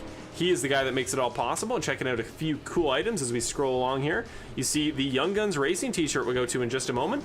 So that's repping guys like Keegan Clark, like Mark Allen Bivens, like Jackson Knock, a number of the younger drivers here in the Bandit Racing League, and all very successful young drivers in their own respects. So maybe some future champions in there, but you can get the shirts in a number of colors, a number of sizes, and at very reasonable prices. And any profit, any and all profit that is made, goes to the league and helps us support the broadcast, but also making more merch, getting more drivers involved, and just helping expand the league further and farther. So thank you so much to Bill Harkins for everything he does for Geezer Authentics, and for in turn Geezer Authentics being the sponsor of the Geezer Authentics Xfinity Series Season 10 of the Bandit Racing League. So we will do your through the field in just a moment. Looks like the pace car is ready to go a little earlier than expected. Keep an eye again on Brandon Jackson there, sitting in 18th on the outside of row number 9. The 99 car going to be coming through quick, but just has to avoid getting caught in a wreck. Front row is the 2 and the 7. Daffin and Hilbrand's on row number 2. Green flag here for the, I believe, 9th time in tonight's The Station Memorial 150 at Bristol. The 2 car getting off to a pretty good start here. The 2 and the 7 going to ride it off the exit of 2. And the 7 car, Benjamin Lacey, starting to find pace as Hilbrand's gets Daffin for 3rd. Yeah, that was a phenomenal restart by the 7 car there. We haven't really seen that all night, where another guy can kind of stay in touch with the leader off the restart. So really, really great start for him. Kudos to him. Now just dipping a peak under 40 laps to go here as Benjamin Lacey again continues to try to hold pace with Nick Nickerson, but that is easier said than done as we've seen all night. Keeping an eye here on Brandon Jackson. He's only up one spot here. I think just kind of stuck in traffic for the moment. Not going to find all that many opportunities, but here we go. We're going to go on board here for just a moment with Brandon as he starts to weave his way through. And again, I just think if he gets all the way through, if we get a long green flag stint and he can start to make up that ground, I just think he could genuinely be a guy to watch out for the win. So keep an eye on him on your screen here. We'll go to your picture-in-picture so you can see him here live in Skype. There's another spot for him. Now he's about to be battling for 15th here with Connor Gibson. He's going to shoot right by unless he gets squeezed, but he is fine. Look at the calm, cool, collected face of Brandon Jackson. Back up to the front, though. It is Nickerson and it is Lacey, and they are starting to pull away. Once again, that battle for third for the final podium spot between Daffin looking for, I believe, his third or fourth podium in series history. Hilbrand's looking for his first of the season. Both guys want this one bad. And hey, that's a familiar face. Welcome back, Brett Guzik. He's back in the top 5. And if he's got the pace he had earlier here in qualifying, I may have been wrong earlier. His night might not be over as far as going for the win. Yeah, absolutely. Kudos to him to navigate through all that traffic and get through there clean. We'll see if he can make it count here, as looks like Nick has his hands full with that 7 car. Indeed, he does. The gap's getting closer, down to a 10th. When will Lacey make the move? When will he try to send it underneath or maybe even over top? That is the question. I think these guys not even getting together, not even contact on track, but just holding each other up, just the 7 disrupting the 2 car at all, I think is pivotal to somebody being able to challenge and maybe make this a 3 car fight for the lead. And currently the guy in the catbird seat right now is Tony Hilbrand, so he's going to have to kind of defend the winner of this Brett Guzik versus Alec Daffin battle, which for now is Guzik in the 04. So here we go, yellow flag comes out. That'll halt progress for just a moment and mean that we get a pretty interesting stacked up restart with Brett Guzik on the second row, but that's Brandon Jackson who's been involved. I should point out that is the 99 car. That's Gary Wright. That's the 99 car. And enough damage to that front nose where I think that is going to hold up some pace for him. So what went wrong there? As always, the trade-off is going to the middle of the pack means you're more wreck prone. He was sitting in 11th at the time. And there's your wreck. Just David Lakey in front of him. Off the outside wall. Nowhere for Brandon to go. Nothing to do with those new tires. Nothing to do with him being in a dangerous spot. Just got taken out, flat out like that. Yeah, that's a tough one. Again, that's just Bristol. You can't really see what's coming, and that's just a wrong place, wrong time type thing, and that's the risk you take when you go try to do this off strategy thing. So it looks like it didn't necessarily work out. We'll see if you can rebound here as we have Nick and Tony ducking onto pit road. We do, and this is fascinating. So Nick down pit road, Tony down pit road, Christopher Hamilton, Joshua McQuiggan. This is huge. That's the one of the bigger strategy calls we've seen all season, I would say, Chris, because so Nick coming down pit road, I'm sure he saw what Brandon was doing. I'm sure he was keeping an eye on the pace he had. Brandon was up 9 spots in about 8 or 9 laps, so definite pace down there. But first of all, would have had to find enough time under green here to make it all the way back up to the lead, which I think is easier said than done. But Nick is giving up the race lead. Like, that track position up front has seemed crucial, so I wonder if this is just a tire stop or if Nick was going to be close on fuel as well.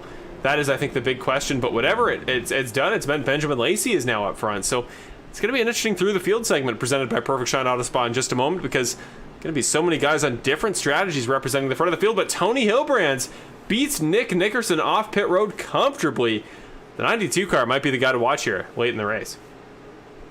Yeah, absolutely. I think that Nick was struggling a little bit there with having the 7 car all over him. I think he saw that his pace was dropping off. I think the 7 car pitted a little bit later than him, and the 04 car has fresher tires than that 7 car, but he's had to kind of come through the field here. So that's definitely going to be interesting to see if Brett can get by him. I think he does have the fresher tires out of them all, but as we just saw with Brandon Jackson, you put yourself back in the pack like this, you're kind of putting yourself in the hornet's nest. And as we've said all night, cautions breed cautions.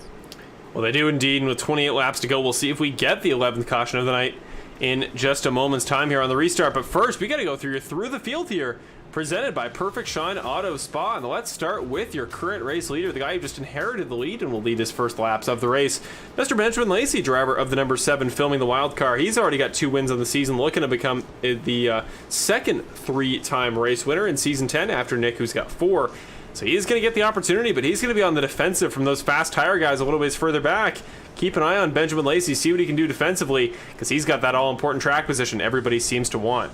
A guy that we counted out a little ways earlier on, he is back up here to second place, and well, what a start it was for Brett getting the Rogue Energy Pull Award win, but he was in a very similar spot to Brandon Jackson, who just got involved in a wreck. Pitted for fresh tires, was involved in, not even caught in an incident, just not being up there in the lead, got thrown off his rhythm, and he made a solo mistake that meant that he was all the way back to the back of the field, but has since recovered, has got the grip figured out in that 04 car, and he is back up into second. It's Benny Hogan and Alec Daffin on row number 2. Benny Hogan quietly having a great night for himself, qualified 6th. He was on an alternative strategy, now back on strategy with these guys for the lead. And Alec Daffin, we know he's got pace. We'll see what he can do tonight to compete for the race win. That's your top 4. Dawson Guzik and Nolan Gross on an alternative strategy. They are up there in 5th and 6th. We'll see what they can do on pace, but here we go, Chris. The 7 car set and sail, and he is almost a half a second clear through 2 turns here at Bristol. What a start. He's been incredible tonight. Yeah, we're going to see how long he can hold on to it for. I think, like I said earlier, I think Brett has a little bit fresher tires than him. I think Benjamin had the benefit there of kind of being the opposite car, the second place car on those restarts. So he kind of got to see how to work his magic there. But really interested to see how this 2 car makes it through traffic. As we see Brett starting to close in on that 7 car. He's starting to get there. Brett Guzik, again, a guy that I feel bad for giving up on earlier in the night, because we forget that he is the defending series champion. He's the guy who should, better than anybody, know how to deal with adversity like he had to a couple times last year. Meanwhile, back to the Nick Cam, further back, the 2 cars just sailing through the field, dicing through it like butter. He is up to 15th, and now going to be up to 14th in a moment.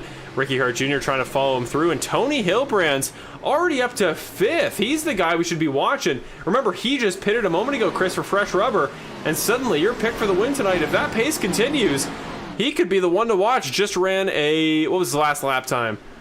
Just trying to find the telemetry here. 15.45. That was a full 100th and a half faster than your 2 race leaders. Yellow flag comes out. I think that only benefits Tony Hilbrand. It's going to bunch him up a little bit, and on the second row, I think that 92 car can do some damage. Oh, absolutely. That is huge for that 92 car. He was absolutely flying there. Like you said, he was just dicing through traffic. Yeah, at this point, he has it all in front of him. He has to just go navigate through getting through this traffic here. I know he's a little bit of an aggressive driver, but just take a breath, just get the job done. I think he knows that. I think he knows what he needs to do. But he has a lot of fast cars in front of him, just on slightly older rubber. So we're going to see how that all plays out. Well, this could very well be the best shot Tony Hilbrand has ever had at a win in the Bandit Racing League. Again, to my knowledge, not a guy who has ever scored a win here in the Bandit Racing League, though he's come very close many a times, and he's got a number of runner-up finishes to his name. A very good question there in the chat about do we have a last pit lap graphic?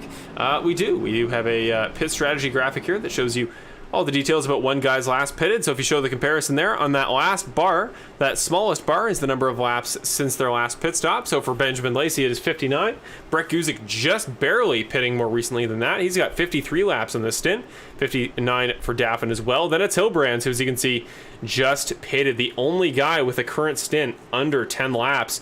Robert Mathis and Nolan Gross actually pitting fairly recently, so they are strategically back on schedule. So what a night it would be for the 3 in the O2 car to come away with the top 10, and a comfortable top 10 at that. And Dawson Guzik as well, seemingly on that strategy of guys that pitted about 44 laps ago, where they should be able to get to the lead, should be able to get to the top 5 at the end of the race, and could be on for, in the case of both Guzik and Hogan, I believe, could be on for their best finishes of the season. Yeah, just once again, shout out to Button Boy there, Dawson Guzik. He is putting together a great race for someone that is not using pedals on iRacing. That is a phenomenal task to do, and kudos to him. Yeah, there's a lot of guys up here towards the front. It's going to be interesting. Tony does have to get by some fast cars here. It's going to be hard to pass these guys, because I know that these 3 drivers in front of him are not going to let him go so easily. You got to pass basically 3 Ryan Newmans right now, so it's going to be pretty interesting to see how he does this, because he can only beat himself right now. He's the most aggressive driver here. He has plenty of time to get through this, so we'll see how this all plays out. But this restart is going to be super crucial. Well, again, it's going to be Benjamin Lacey here that'll lead us to green, but he is going to be on the back burner as far as tires goes. 71 was the lap he last pitted on. That was quite a while ago, so we're currently on lap number 32, so about 50 laps for him on this set of tires. Somebody in the chat there asked about Brett Guzik's tires compared to Nick's as far as when they pitted. Brett pitted on lap 77, only a couple laps newer than Benjamin's, and Nick pitted on lap 120, just 12 laps ago. So Nick's going to be a whole lot faster on tires, but again, I think Hilbrand's is the guy we should be worried about. He pitted on lap 120 as well, and he's going to start here on the second row. So Lacey, Guzik, Hilbrand's, Daff, and Hogan, your top 5. I think anybody in that top 5 could compete for the win, but I'd say watch for Lacey, watch for Guzik, and watch for Tony Hilbrand's on fresh tires. But very quickly, before we go too much further again, we want to mention that tonight is, of course, the Station Nightclub Memorial Race here. Again, the 2003 East Warwick, Rhode Island Station Nightclub fire. Again, we honor all of those who were unfortunately killed or those affected by the tragedy. And again, very near and dear to our hearts. A couple seasons now we've done this at Bandit, and we hope tonight's race at Bristol will do the best honoring it possibly can. And what an event we have been in for, and what an event we still have left to go. 16 to go now, as again, it's going to be Lacey taking the restart, Guzik on the inside line, and Hilbrand's up in those new tires. Whoa! For the lead, Guzik makes contact with Lacey. Caution comes out, and nobody goes around, but holy cow, I don't think, when was the last time we saw contact for the lead just like that in the Bandit Racing League? And Brett Guzik will come out on top, just bumps the back of Lacey, and now we got a new race leader, Chris. Yeah, that's a tough one. I really want to see that one again. I just feel like, and I'm not trying to be biased because Brett is my teammate when I'm not in the broadcast booth, but Brett was really at the bottom there. There's really nowhere for him to go, and at this point in the race, I don't think you're really going to check up for somebody. So that is a tough break for him, and that's also a tough break for that 92 car. Yeah. You know, he kind of shoved himself in the wall there. He had it all there right in front of him, and we're going to see how that damage affects him. Like I said earlier in the race, as long as your steering wheel is straight, you're still pretty fast around this track. So we'll see how that all plays out there. Well, yeah, it's not going to be too much of a problem position-wise. He's going to restart third. The order is actually going to be the same. Lacey, Guzik, Hilbrand's, Daff, and Hogan. It's just that damage here. You see this contact on board with Hilbrand's just catches the back end of Lacey as he spins around. Amazed the 7 actually stayed out of the wall, and then that damage from behind from Dawson Guzik, who runs out of the back of him. I wonder, though, again, those new tires, so much more crucial.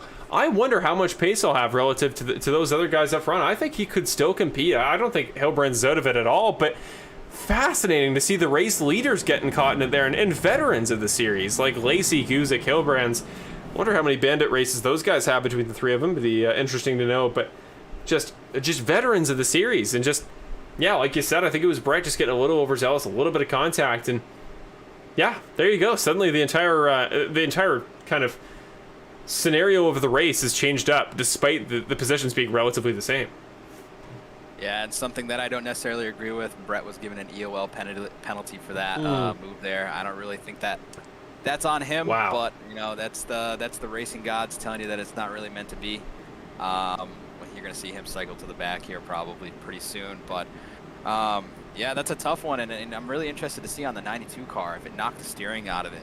We're going to kind of see that as he gets up to speed here. That was a pretty hard hit to that left front tire there from the back of the 7 car, and then it just tapped the wall, and then he kind of got run over a little bit here and there. So we're going to see how much pace he actually has. He does have the newer tires, but if he is suffering a little bit of mechanical failure in his steering system there, that is going to nullify his new tires. That is heartbreaking to hear about Brett Guzik's COL. I think definitely, I was so excited here to see what he and Lacey were going to do, getting another chance, especially with that contact kind of in the rearview mirror. Two very coordinated, very calm, I would say, generally, guys that are known for strategy, known for being patient, and not going to get to see that battle as Brett Guzik does have to come down pit road. He's got an EOL. I think in his mind, he's pretty much done for the night. Did everything he could to fight all the way back, and now, just like that, a penalty is going to take him out of it. So, to the back of the line he goes, and here we go. Lights on the pace car are off. This could be the final restart. We're going to be 10 to go as we go back to green. And your pick for the night, Chris, Tony Hilbrand's is on the inside line. It's all up to his steering. What sort of start do you think we're going to see from him, and how aggressive do you think he's going to be? If his car is functioning quite well, he can afford to kind of miss it on the restart a little bit here. Those tires will gather him back up out of the exit at 2, but let's see how this all works out right here. We'll go to a crank it up here upon viewer request for a moment, but we'll keep an eye on this battle. Green flag at Bristol, number 12 restart of the night. And here we come off turn number 2. We have a massive wreck. Goodness. Oh my goodness. We finally cut back just for a second to the camera angle. We cut back in a massive wreck at Bristol. Holy cow, who was involved in that? Hilbrands for starters. Tony Hilbrands is in it. Let's just go through the order. Hilbrands is in it. Guzik's still off track. Grunwald was caught in it. Jason Greenwell. Dawson Guzik will come down pit road. Just a massive wreck. Cautions breed cautions, but man, that was a big one. Yeah, that's a tough one. You really hate to see that. So many fast cars up front, but it's go time for everybody, and they know that. So they're gonna kind of push the issue here. You know, you really hate to see that for Tony, but you know, like I said, his aggression earlier kind of beat him. I think that he should have probably loaded up. We saw the 4 and the 7 rather getting into each other, but this is the end of the race at Bristol, and it's go time. As Clint Boyer says, the bank is open. So let's see how this all works out here at the end. Well, suddenly, what seemed like a very good shot for your race pick, Mr. Tony Hilbrands, to come away with the win, suddenly kind of changes tone a little bit, because now Alec Daffin, who granted did pit on lap number 71, so much later than Benjamin Lacey, he's coming down. Is he out of fuel? Like what? He's been given an EOL penalty. Oh my goodness! So tonight is the night. Tonight's the night of the penalty. Race control starting to crack down on guys here for some of these little incidents here at Bristol. So he's out of it too. There you go. Daffin, who kind of kicked off indirectly that contact, which I would say with the damage on Hilbrand's car, I will just say flat out, I don't think that was particularly Daffin's fault all too much. But this is about to get fascinating because for starters, Brandon Jackson, who currently sits in third, has very quietly worked his way back to third on the freshest tires of anybody in the top 3 here. So he's going to get a couple laps. But the guy I want to talk about here, very quiet night so far, is the 0-2 for Young Guns Racing of Nolan Gross. He's missing the entire front of that car. He hasn't had a bumper, I think, in easily 5 to 10 laps. But Nolan Gross is going to start on the front row here for the restart. He's not going to be at all that up to pace because that car is visually damaged. But it's going to be interesting having him up in the top 10, seeing if just for a couple laps he can maybe hang on, come home for a top 5, top 10. But the other guy I want to talk about, he's going to be starting behind Nolan, which I think could be a problem. Although depending on which line they pick, he might actually end up behind Benjamin. That'll be important to watch. Whoever ends up behind Benjamin here, I think will cycle out to second once the damage on Gross's car comes into play. And whichever of those guys on fresh tires battles Lacey on 50-lap older tires, I think now becomes that new kind of Tony Hilbrands figure on fresh rubber who might be the favorite to win on the restart. And I think it's going to be Ricky Hart, the number 1 car, might get a shot at his first win of the season. Yeah, I would say so. That's going to be if you're the 99 car, you're kind of scratching your head on how you navigate this one. That he knows that 0-2, while he's up at the front, he knows he has a lot of damage. So we're going to see how he navigates that. We all know he's very aggressive, so we're going to see how that all plays out. But man, what a crazy race.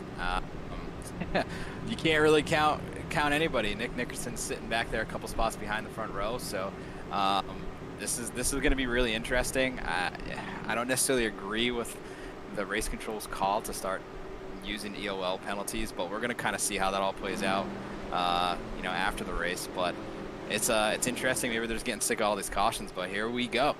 Here we go indeed. 4 to go in the Station Memorial 150 at Bristol. Gross does not get going. That car has visible damage, so Hart, he gets sent through. Jackson, how quick can he get by? Although Gross keeping up well enough, but he is going to let Hart through. So here we go. 3 laps to go here next time by. Can Ricky track him down, get that first win of the season? He is coming on new tires. Again, the most recent winner, I believe, in the Bandit Racing League at Bristol. Can he get there? It's going to be 2 to go the next time by. Running out of laps. If we get a caution with 1 lap to go, it will not count it. And there we go. Caution does come out. That's number 14 on the night. Ricky will get a shot from the front row. Going to be our first green-white checkered attempt of the night. And where did Nolan Gross end up there? Did hold off Brandon. So could be on for his first career podium in the series with a car that looks more than mangled. Absolutely destroyed as that 0-2 car. Could be a fascinating storyline here on the restart. Going back to Robert Mathis, And he is back. I think that was a solo spin. No visible damage for the 3 car. A little bit on the back bumper, but don't know if that'll be replay worthy at the moment. So there you go, Chris. Like this is going to be about as nutty of a 2-lap dash as you could ever expect. And Ricky Hart Jr. there in the 1 car, going to be on the front row, going to be on 50-lap fresher tires. But the question is 30 seconds enough, Chris? Is 2 laps here at Bristol going to be enough time for Ricky to make the move? It's really all about that restart. And here in the Bandit Racing League, we do not have unlimited green-white checkers. We only get 2 attempts at it. So he's going to want to make that move very quickly. And Ricky has not been known to really move somebody out of the way, but he had a little bit of heartbreak earlier in the year at Dover, which I believe Benjamin Lacey won, if I'm correct. So if I'm Ricky, I'm trying to get the best restart I can, maybe jump it a little bit. I'll risk the black flag at this point, but I'm going to send it into turn 1, and we're going to see if it sticks. And if it doesn't, you know, at least you tried. But another note here, David Leakey was given an EOL penalty. They are handing out EOL penalties tonight like it's candy on Halloween. So this is this end of the race here has definitely been interesting, but this restart is about to be mayhem. I can already tell you. And just remember, again, if we get the Apex Sim Racing white flag here, that is it. Race will end at the next flag. So there's going to be chaos here in the first 15 seconds. You know, to your point, Chris, you did mention, I would agree, Ricky, typically a more, you know, poised guy, a little bit, again, more patient, not all that aggressive when it comes to physical contact for his own benefit. But if we think back to Texas, season, I believe, 9, that was last season of the Bandit Racing League. Think back to that race at Texas. Cody Welch came 1 corner away from ending his winless streak at the time. 85 car could have got his first win of season 9, which would have been his only in the end, but there it was. Ricky Hart off the last corner made that little bit of contact, bumped him out of the way there, and got the win as a result. Again, he didn't claim he claimed it wasn't intentional, which I would believe, but definitely he was getting as close as he could, maybe trying to nudge him a little bit, not trying to wreck him. But I think Ricky is the kind of guy that looking for the first win, and it's got to be over a season by now. I think Ricky's going to be aggressive enough that if he just gets there on fresh tires, doesn't have to find a way around him, I think he could put the bumper to him. And Bristol, I think, is the place to go if you just want to send a guy in the wall and get underneath him. Not a bad track to do it at. Yeah, absolutely. It's going to be interesting to see where Lacey decides to choose his lane. It looks like he's going to pick the top lane, which if I was the leader, I would want to restart on the bottom. So at least if the guy on the outside of me gets a good restart, I can use him up in turn 1 and 2. So that's me. I haven't won in the Bandit Racing League. These guys both have. We're going to see one hell of a show here to finish this thing out. And I'm with you. I'm thinking that Ricky's pretty hungry for a win. Put GFR back on the board here, and let's see what he can do. And again, keep an eye here on Nolan Gross. Still sits third. He's got damage. Could be on for his first Bandit Racing League podium. 2 to go. First green-white checkered attempt here at Bristol. And it's Lacey taking it to the house here. First attempt at a green-white checkered. Here comes the 1. Here goes the 7. Not a big gap here off the first turn. Nolan Gross is battling it out with Brandon, though we got a little bit loose off of number 2. Here we go. Apex Sim Racing white flag here for Benjamin Lacey. Will take us to the white. Brandon Jackson there actually getting the better run of anybody. There we go. Back to the back goes Ricky Hart Jr. Is he out of fuel? What's the scenario? Number of drivers wrecking. Who knows what's going on? But Benjamin Lacey does. Taking it to the house. Benjamin Lacey. Win number 3 of season number 10. He takes it at Bristol. A number of wrecks in the final lap. Ricky Hart ran out of fuel. But Benjamin Lacey leads Brandon Jackson and Joshua McQuiggan in a very damaged 29 car to the podium, and Nolan Gross barely missing out, and that also damaged number 02. And Andrew Bedrosian very quietly does get his second top 5 of the year. He finishes off the top 5, but Benjamin Lacey takes the win here at Bristol, capitalizes on that track position, and when all his rivals went down due to various issues, he stayed strong, and that's why he is tonight's race winner here at Bristol Motor Speedway.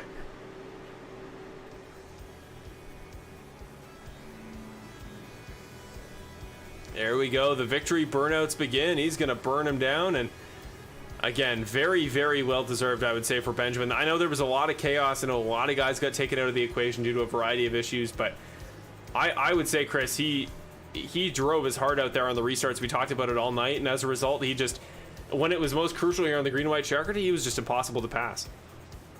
Yeah, I mean, it's really surprising. You think about how old his tires are. He was able to hang on. I think that's, big kudos to him. That's something that he's really, really good at. The tracks that he's been able to run up front at are all tracks where you see a lot of tire degradation. So this just goes to show his skill set.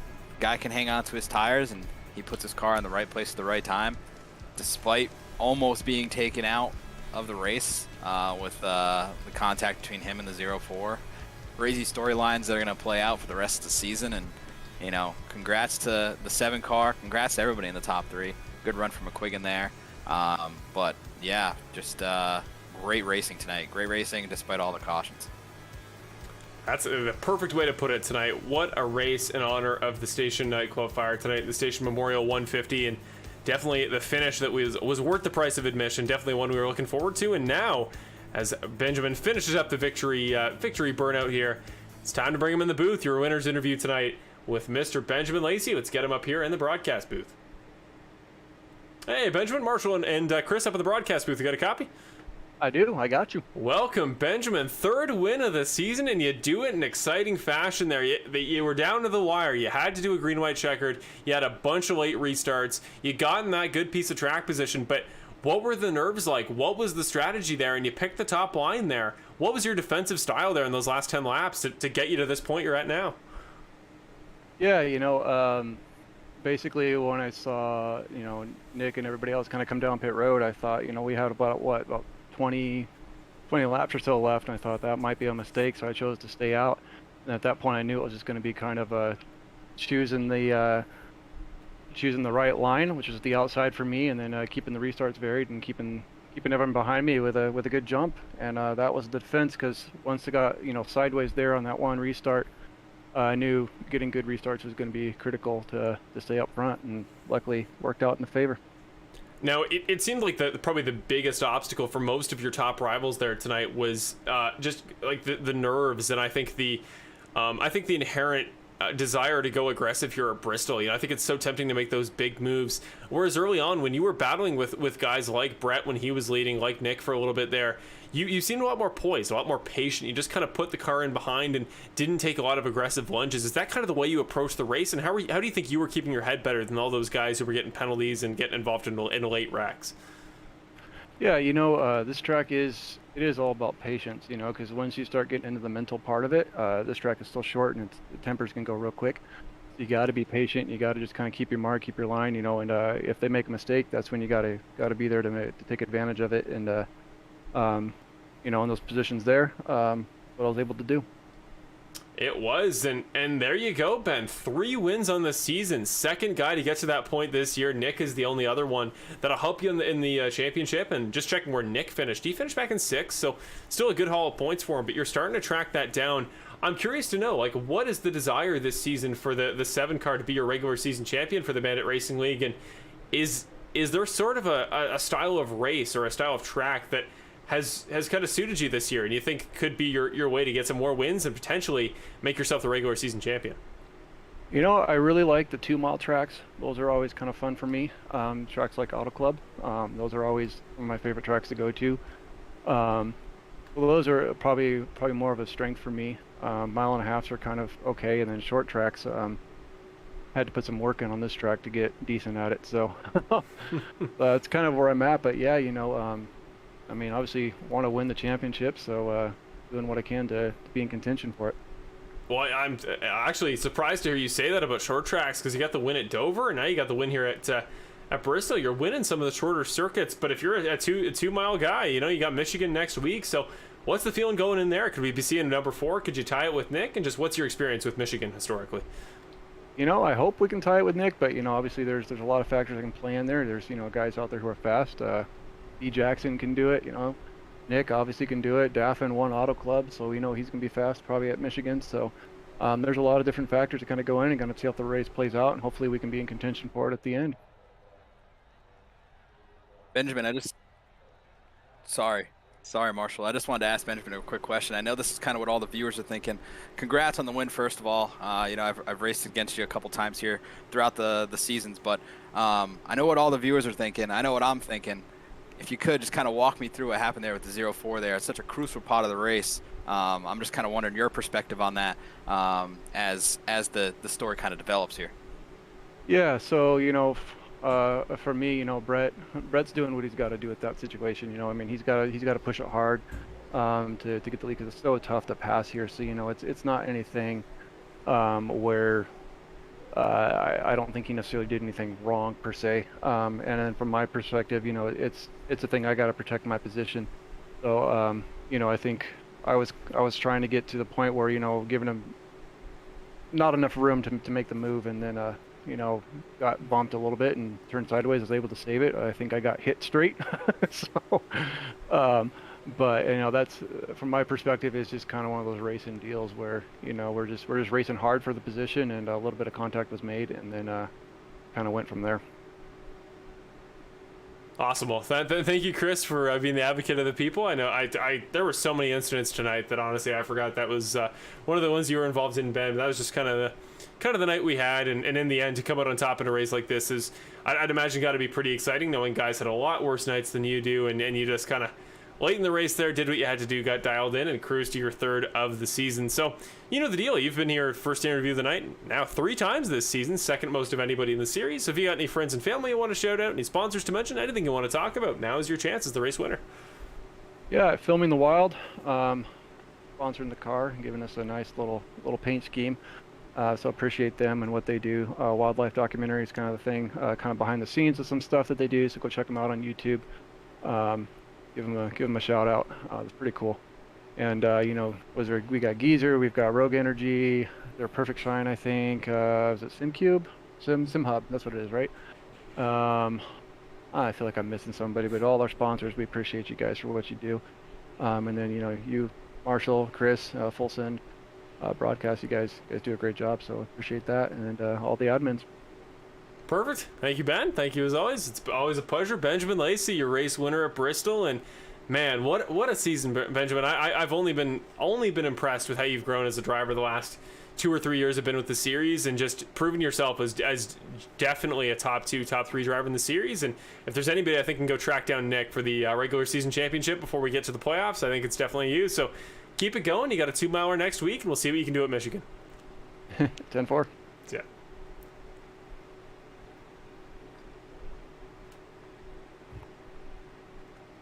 There you go. Again, big night for Benjamin Lacey. Gets win number 3 and gets it at a track that, well, definitely could have gone very differently depending on the way some other guys' nights went. He was he was just dialed in, did what he had to do, didn't get too aggressive, except for as Chris mentioned, that little bit of contact there with Brett Guzik. But if you ask me, that was just close racing. That was 2 guys that definitely both knew how much this mattered for both their seasons. And at a certain point, when you run that many caution laps, I think sometimes you just want to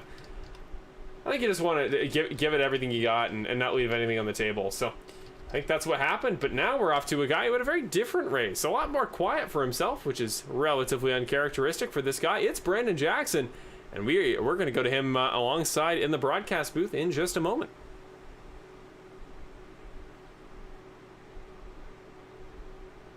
Howdy, Brandon. It is Marshall up in the broadcast booth. You got a copy? Hey guys. How's it going, Brandon? First of all, new camera angle I'm noticing. We got 2 doors in the background now. Double the doors, double the fun. Anyways, Brandon, second place tonight. You're going to come away with the runner-up spot in a Bristol race that you could have done so much worse based on the way some guys' nights were going. Just what's the big picture? How do you walk away from a race like this, and what did you think of tonight's race at Bristol? Man, it's a luck of the draw. This is one of the races that you see on the schedule, and you're just looking like, what do we do? It turns into one of those races that you're like, well, how early do I want to pit to make it my last pit stop? That's what it turns into. And hope and pray you miss the wrecks. I missed all but 2, and I drove straight through one and went flying into the inside wall on the other. So that shows you my luck. Somehow she still had enough motor in her to get around the track for P2 after just plowing my way through the wreck. I don't even know what happened. It was massive, but hell, I don't know. I'm here. P2 somehow. Good win, Benjamin. I really don't know what to say. This is weird. It was a weird race. Like it feels like one of those ones where whenever you're up here in the top three, Brandon, we know. Like it's either you were leading a bunch of the race or you made that big move late. You're still driving around the track as we speak, so you're just gonna run it. You didn't get a lot of green flag laps tonight, to be fair, so I don't blame you for trying to run at full speed. But yeah, definitely just a weird race from start to finish. What was it like being in the situation you were in a couple times where you took the fresh tires, you go to the middle of the pack, and like you're saying, you're just trying to avoid the wrecks. We know Brett got caught in a couple. Nick got caught in a couple. So how much does knowing you have to go back to the more caution-prone middle of the field affect the decision to take fresh tires in a race like this? Massive, because it is absolutely terrifying if you time it wrong. You want to time it to where everybody around you pits as well, so you don't feel like you're just going all the way to the back of the field by yourself. If you got like 7 guys, in the top 10 that end up hitting with you, it'll be nice because at that point, well, if we're coming in, a lot of people behind us will come in and only have a few stay out, so you're not going back as far as you would normally. But if you did what I did one time and be the only dang car that pit inside the top 30, well, I went all the way to the back and let the record show my nose went flying into the inside wall a few laps later. Oh my God! But it's terrifying. You at a short track like this where it's fast and the wreck could happen in the middle of 1 and 2. You can be just coming off of turn 4 and still find a way into the wreck. It's terrifying here. I hate this place. You say that about a lot of places, Brandon, but you always seem to make the podium at them. So we'll take this with a grain of salt. Maybe it's just some sort of anger thing or some sort of personal vendetta against some of these tracks. But you get a second. You're rattling off the points, Brandon. And I got to say, I don't know if you're quite there yet, but you're getting to the top 11. And this may have been what pushed you over. Just getting back in the championship hunt Is this sort of energy, I can start to feel this momentum we've seen developing over the course of the season, is it going to lead to another win, and is it going to lead potentially to a playoff charge this year for the 99 car? Man, let's hope so. God almighty, I've gotten knocked out the second to last round 2 years in a row. It's man, it's something brewing here, So my main goal is, all else fails, I don't care about points. I'm here to win races. That's all else. I don't care. If I finish second like I did tonight, I'm not happy. But I'm happy, but I'm not happy. I want to win. I want to win every race that I possibly know I can. That's just a competition in me and the dog in me just to want to be, the best at everywhere. But I'm not. But it's man, starting off really, really bad at the start of the year, not even getting a top 20 finish for like the first 3 or 4 races was not good. And after that, I started clocking off top 5s, top 3s, wins. So, I just got to keep it going. And at the end of the day, we'll see what happens, Lady Luck, I make it. Black Betty, I don't make it. Either way, 99 still going to find a way in victory lane, whether I'm in the playoffs or not. I don't care. That's what we love about you. And the irony that the most win it or bin it guy in this series, you could argue, is the guy who's rattling off a form of consistency. I don't know how that works. It's the same backwards mentality that makes you so good at tracks you hate. But whatever it is, Brandon, keep doing it. We love talking to you. It's always a pleasure to cap off the night with some Brandon and fun new camera angle, new perspective there on Brandon's setup. And you're the only guy who consistently makes the podium that always has Skype on. So it's there you go. Looking at the whole setup. Always a pleasure, Brandon. Good to talk to you. You know the deal here. You're here plenty for a guy who often claims he's having a bad season. So, Brandon, what's the deal? You got any sponsors, friends, and family you want to mention? Anything you want to talk about? Now's your chance. Oh man, let's just shout out everybody watching. Man, god dang, I wish every one of y'all come back every single week to watch these races, man. They're a lot of fun to do, and I hope they're a lot of fun to watch. So that's my only shout out. Thank you so much, everybody who tunes into my live stream. You can also check that out, but I'm not gonna link it, because I'm not that kind of guy. But if you want to know, just find out next week. Appreciate anybody who does like me. I feel like not many people do like watching me, so I don't know. But I do know there's a few of you out there, and I love you. And well, we're not going to get wings tonight, but we are eating fried chicken sandwich. Heck yeah. Woo! Oh man, I'm very envious, and yeah, Brandon. Again, I always tell you, you're a fan favorite of my family. Street Boss 24 on Twitch. There you go. I'll link it for you. So go check him out if you want a driver's perspective of the race, and you want a very, very fun way to watch every race at the Bandit Racing League. He's always streaming it. He's doing plenty of stuff over there. So go check him out. There you go. I'll give you the plug there, so you don't have to do it yourself. But Brandon, always a pleasure. Enjoy the sandwich, and we'll see you next week, my man. Later, we're going to Michigan. Michigan. See you, man. There you go. What a guy. What a just joy to talk to every night. I look forward to these Brandon interviews just because after a night of hard race and a lot of very competitive, just a lot of competitive stuff going on. I wouldn't say aggression, but definitely some solid tension. Good to just let it all out and let Brandon do his thing. So there you go. That'll round off your second place interview with Brandon. Now off to your final interview of the night with Mr. Joshua McQuiggan, and then we'll cap it off tonight and let you guys enjoy the rest of your Wednesday evening heading into tomorrow. But Joshua McQuiggan, this might be a first career podium. I'm trying to think if Joshua has made the podium before. I cannot remember a time off the top of my head, so we will see. Maybe get a chance to ask him. But joining us in the booth is the driver of the number 29.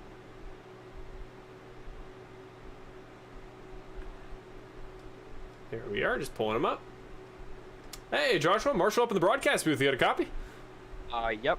Welcome, sir. Joshua McQuiggan, third place finisher tonight here at Bristol, and you bring it home in the end. That was a race that felt like it could go any number of ways there. Just what was your perspective? What was your storyline of the night? And I know everybody had something to deal with, so what was your kind of biggest obstacle you had to overcome here on the way to third? Well, a lot of things. Being back in traffic is something I've always struggled with. Drove through the field a couple times tonight. It was one of the harder things to do tonight. I felt like those top 5 for a portion of the night was beyond my pace, and I somehow found something towards the end on that final caution there when we were racing Nolan. I kind of feel bad for that, sending it 3 wide in there, but sometimes you got to do what you got to do in racing.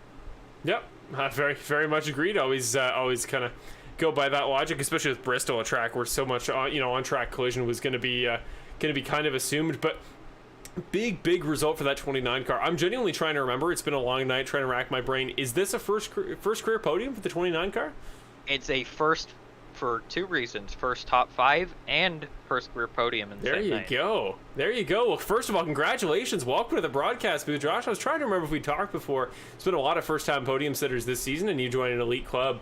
But yeah, first top 5, which blows my mind because you've had some great performances in the past. I remember your debut, all those races back this season. Like that was a race where you really stood out from the start. So you've had pace for a while, but what's it like, breaking into the upper echelon, breaking into the top 3? What did it kind of take? And do you think this is something you can replicate the rest of the season going forward?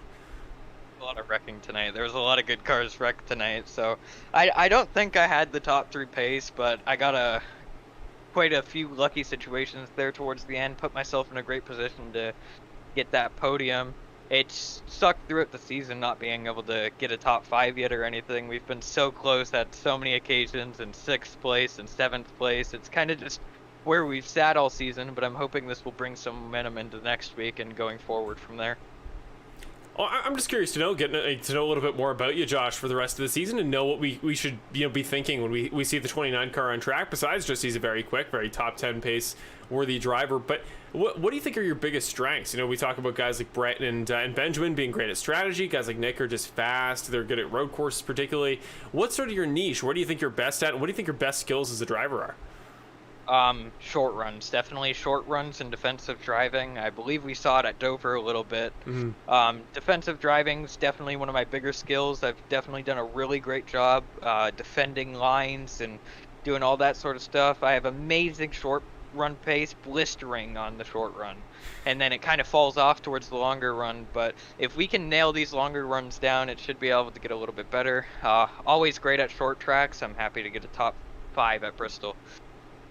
Yeah, that's awesome. So kind of a Curtis Yancey style skill scout has been working for him so far this year. He's doing quite well in the top 5, and you're making your way in. I think you were already in, if not very close, but you're definitely a championship contending. Maybe regular season's going to be close, but with a good run of form, do you think there's a maybe top 5 run in the championship in the cards for the 29 this year? We've had great pace throughout the season so far. We've hovered around 5th in points all season, and especially at this point of the season, we enter some of my best tracks on this service. So I think I'm going to start improving a lot from there. I definitely should probably try and put a little bit more practice hours into this. It would definitely help a lot with my race pace. Yeah, well, hey, I mean, practice is it's easier said than done to come by, and especially in the summer months. But if you can find the time, we know that 29 car, that top end talent, that top end potential is absolutely there for you. So I wish you the very best of luck in pulling it out of you this season. And yeah, I want to see more podiums, man. Congratulations again on the first career podium. But I know it'll be the first of many with the pace you've shown this season. But I guess the first time that you're up here, so I'll explain it to you. But yeah, if you got any friends and family you want to shout out, any sponsors you want to mention, anything like that. Anything you just want to talk about, now's your chance, man.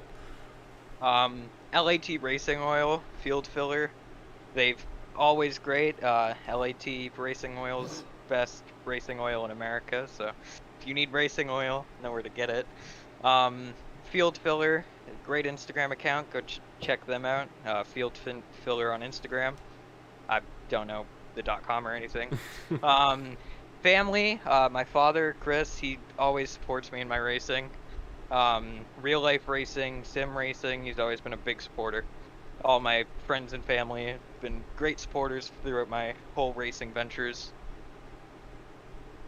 Well, you're getting tons of love there in the broadcast side of things. So, well, congratulations again, Josh. First career podium. Great to see you getting that recognition in front of some viewers at home, and yeah, fellow Canadians. So shout out to that Port Colborne native, and yeah, great to see a fellow Canadian up there on the podium, and yeah, just great to see everything you're doing for yourself. Great to see the improvement we've seen from you from the start of the year, and I'm excited to see what the 29's got in store going forward. Go give them hell at Michigan, and we'll see you the rest of the year. I'm sure this won't be the last time we talk. Thank you very much. There we go. We will let Joshua McQuiggan settle down after a long night of racing, go take some time to himself, and get ready for Michigan next week. Very quickly, thanks to Perfect Shine Auto Spot, we're going to go over your final results very quickly one more time. Just do a bit of a scroll through. You saw them up there along the top for those last couple of segments. So do a very quick final results screen courtesy of Perfect Shine Auto Spot, or maybe we won't. There we go. Now we're showing it. There you go. Final results here in the Station Nightclub Memorial 150 at Bristol. It is Benjamin Lacey for second place Motorsports who takes the top spot, just ahead of Brandon Jackson, who was charging hard at the end, but in the end, those fresh tires didn't quite get their time to get him to the win. Then it's Joshua McQuiggan, first career podium there in third. Nolan Gross rounding off a great top 5 performance, possibly his first career there for Young Guns Racing. That should say Young Guns Racing. We'll get it fixed for next week. Then it's Andrew Bedrosian coming home for a top 5. He was quick in practice, makes his third appearance, and my old champion of my old series I used to commentate for, he is going to take away 5th tonight. Christopher Hamilton, Nick Nickerson, both for GFR, they round off the top 7. That's John Graham, Connor Gibson, Brett Greenwald. That's going to round off your top 10. We'll scroll through here just so you can see your favorite driver and where they've ended up tonight. But, well, before we head off here, Chris, just kind of sum it up. What was your big takeaway from tonight? What are you excited for? And, yeah, are we going to see you next week at Michigan back in the car, or are you going to be joining us back up here in the broadcast booth? We'll see if I'm going to get back in the car anytime soon. You know, I want to be competitive again. I just don't necessarily have the time to get out there and practice and compete in the top 10 like I have in the past. So we'll see if I get back in the car. If not, you know, I'd love to be back in the booth. It's a really great time up here. It's a really great perspective, and it's nice to see these guys knocking fenders and not being involved in it. But what a great race tonight. I know there's a lot of cautions, but there was a lot of great racing. Congratulations to Lacey and Brandon and Josh there for the podium finishes, and Lacey getting his third of the year, I believe. So I will say, yeah, kind of like a side note there, I know you're about to go into the finishing order, but Ricky Hart actually did get a black flag for jumping the restart at the end there. So that's kind of why we saw him off the pace, but nonetheless, that should shake up the points. I know Brandon, I believe, was sitting 12th prior to the race, and he was, I want to say it was Kevin that was in 11th, and Ricky was just up there too. So it should be a good points day for that 12 car. We're going to see what he, the 99 car. We're going to see what he can do next week at Michigan. Should be a strong track for him, and We'll see if we'll be back in the broadcast booth, I'm sure, at least another time before the end of the season. But once again, thank you for having me. It's always a blast to kind of talk shop up here with you and get a different perspective on the race. So thank you again. It's always my pleasure. You're always more than welcome, Chris. It's always it makes my life so much easier. You're an awesome voice to have, and to get that driver's perspective again from a guy that, as you said, has shown definite top 10, top 5 pace in the past, and I can't wait to see you. If you get that time to practice, you get that time to commit to a full season. Excited to see what that car's got in it once you bring it back out. So, well, to round it off, of course, our sponsors, as always, here on the Full Send Racing Network coverage of the Bandit Racing League, iRacing, the sim that allows us to put this all on. Of course, iRacing.com, place to go if you want to get into sim racing, either watching and spotting or anything you want to do, or as an actual racing driver. Geezer Authentics is the merch hub for everything Bandit Racing League related, so go to geezerauthentics.com, link in the description, or through the banditracingle.com website to get all of your Bandit merch, shirts, sweaters, pants, drinkware, everything you could possibly need is out there, so go check it out. Apex Sim Racing is your source for everything sim racing gear related, so whether that's button boxes, wheels, pedals, doesn't matter. It is found at apexsimracing.com. Remember to use code BANDIT at checkout, and that'll save you 5% off your purchase. Then Perfect Shine Auto Spa, huge sponsor of the series. Perfect Shine Auto Spa's new website is on the in the description as well, so go check them out through Kevin Foster. They're a huge supporter of the series, and that will be their, I think their 10th race. Yeah, it should be their 11th or 10th race as the primary sponsor of the series. So great to have Perfect Shine Auto Spa with us, and thank you as always for supporting the series, supporting the channel. Full Send Racing Network, that's us. We're the ones who put this on every week. I am, as always, Marshall Crocker Jr., your host, your producer, your everything, and we're looking forward to getting back here next week from Michigan, a track I personally love. And a couple days later, I'll be heading off to Mid-Ohio for the IndyCar race, so it's going to be a busy week of racing for me, but looking forward to it nonetheless. Then EvanWallMedia.com wasn't able to make it tonight, but Evan is the one that not only commentates this series a lot of the time, and it was the guy who hosted the broadcast last week when I did my one-off appearance in the car at Watkins Glen. He does everything for the series as far as visuals and everything like that. Wasn't here tonight, but always a pleasure to have him helping us out. So thank you to Evan Wall Media, EvanWallMedia.com. Check out his portfolio, all of his services, custom paints, numbers, any graphic design work. Go check him out there and see some of his documentary stuff as well. So he's, as always, in the description. And that should about round us off. But again, one more time, we do want to mention tonight's race sponsor. Again, tonight was the Station Nightclub Fire of 2003, and a memorial tribute race. So again, this is a tribute to anybody affected by anybody who was unfortunately caught in the truly horrific disaster of 2003. But again, the memorials and people banding together, and hopefully all, keeping it in memory and remembering those that were lost. I know for many can be quite therapeutic and can kind of give closure in that peace that we hope to give. And by doing this race and honoring the tragedy every season, we hope to be able to kind of keep it in our thoughts and remember those who were affected. So that'll about cap us off. We'll keep it at that. Very quickly, here is your schedule for the rest of the year. We're back next week at Michigan to start the second half of our season, as you can see on the schedule. Then we go to Charlotte, Homestead, and Chicagoland after the 1 week break following Michigan. And that will round off the end of July. Then we're off to Talladega to start August. With that, that'll cap us off. I am Marshall Crocker Jr., as always, your host for the Full Send Racing Network coverage of the Bandit Racing League, the Geezer Authentics Xfinity Series, Season 10 of the Bandit Racing League. And that'll cap us off for the night. So have a great week, everybody. We'll see you next week at Michigan. And just have a good one. And we'll see what we can do next week. And round number 12 of the Bandit Racing League Geezer Authentics Xfinity Series on Full Send Racing Network. Have a good week, everybody.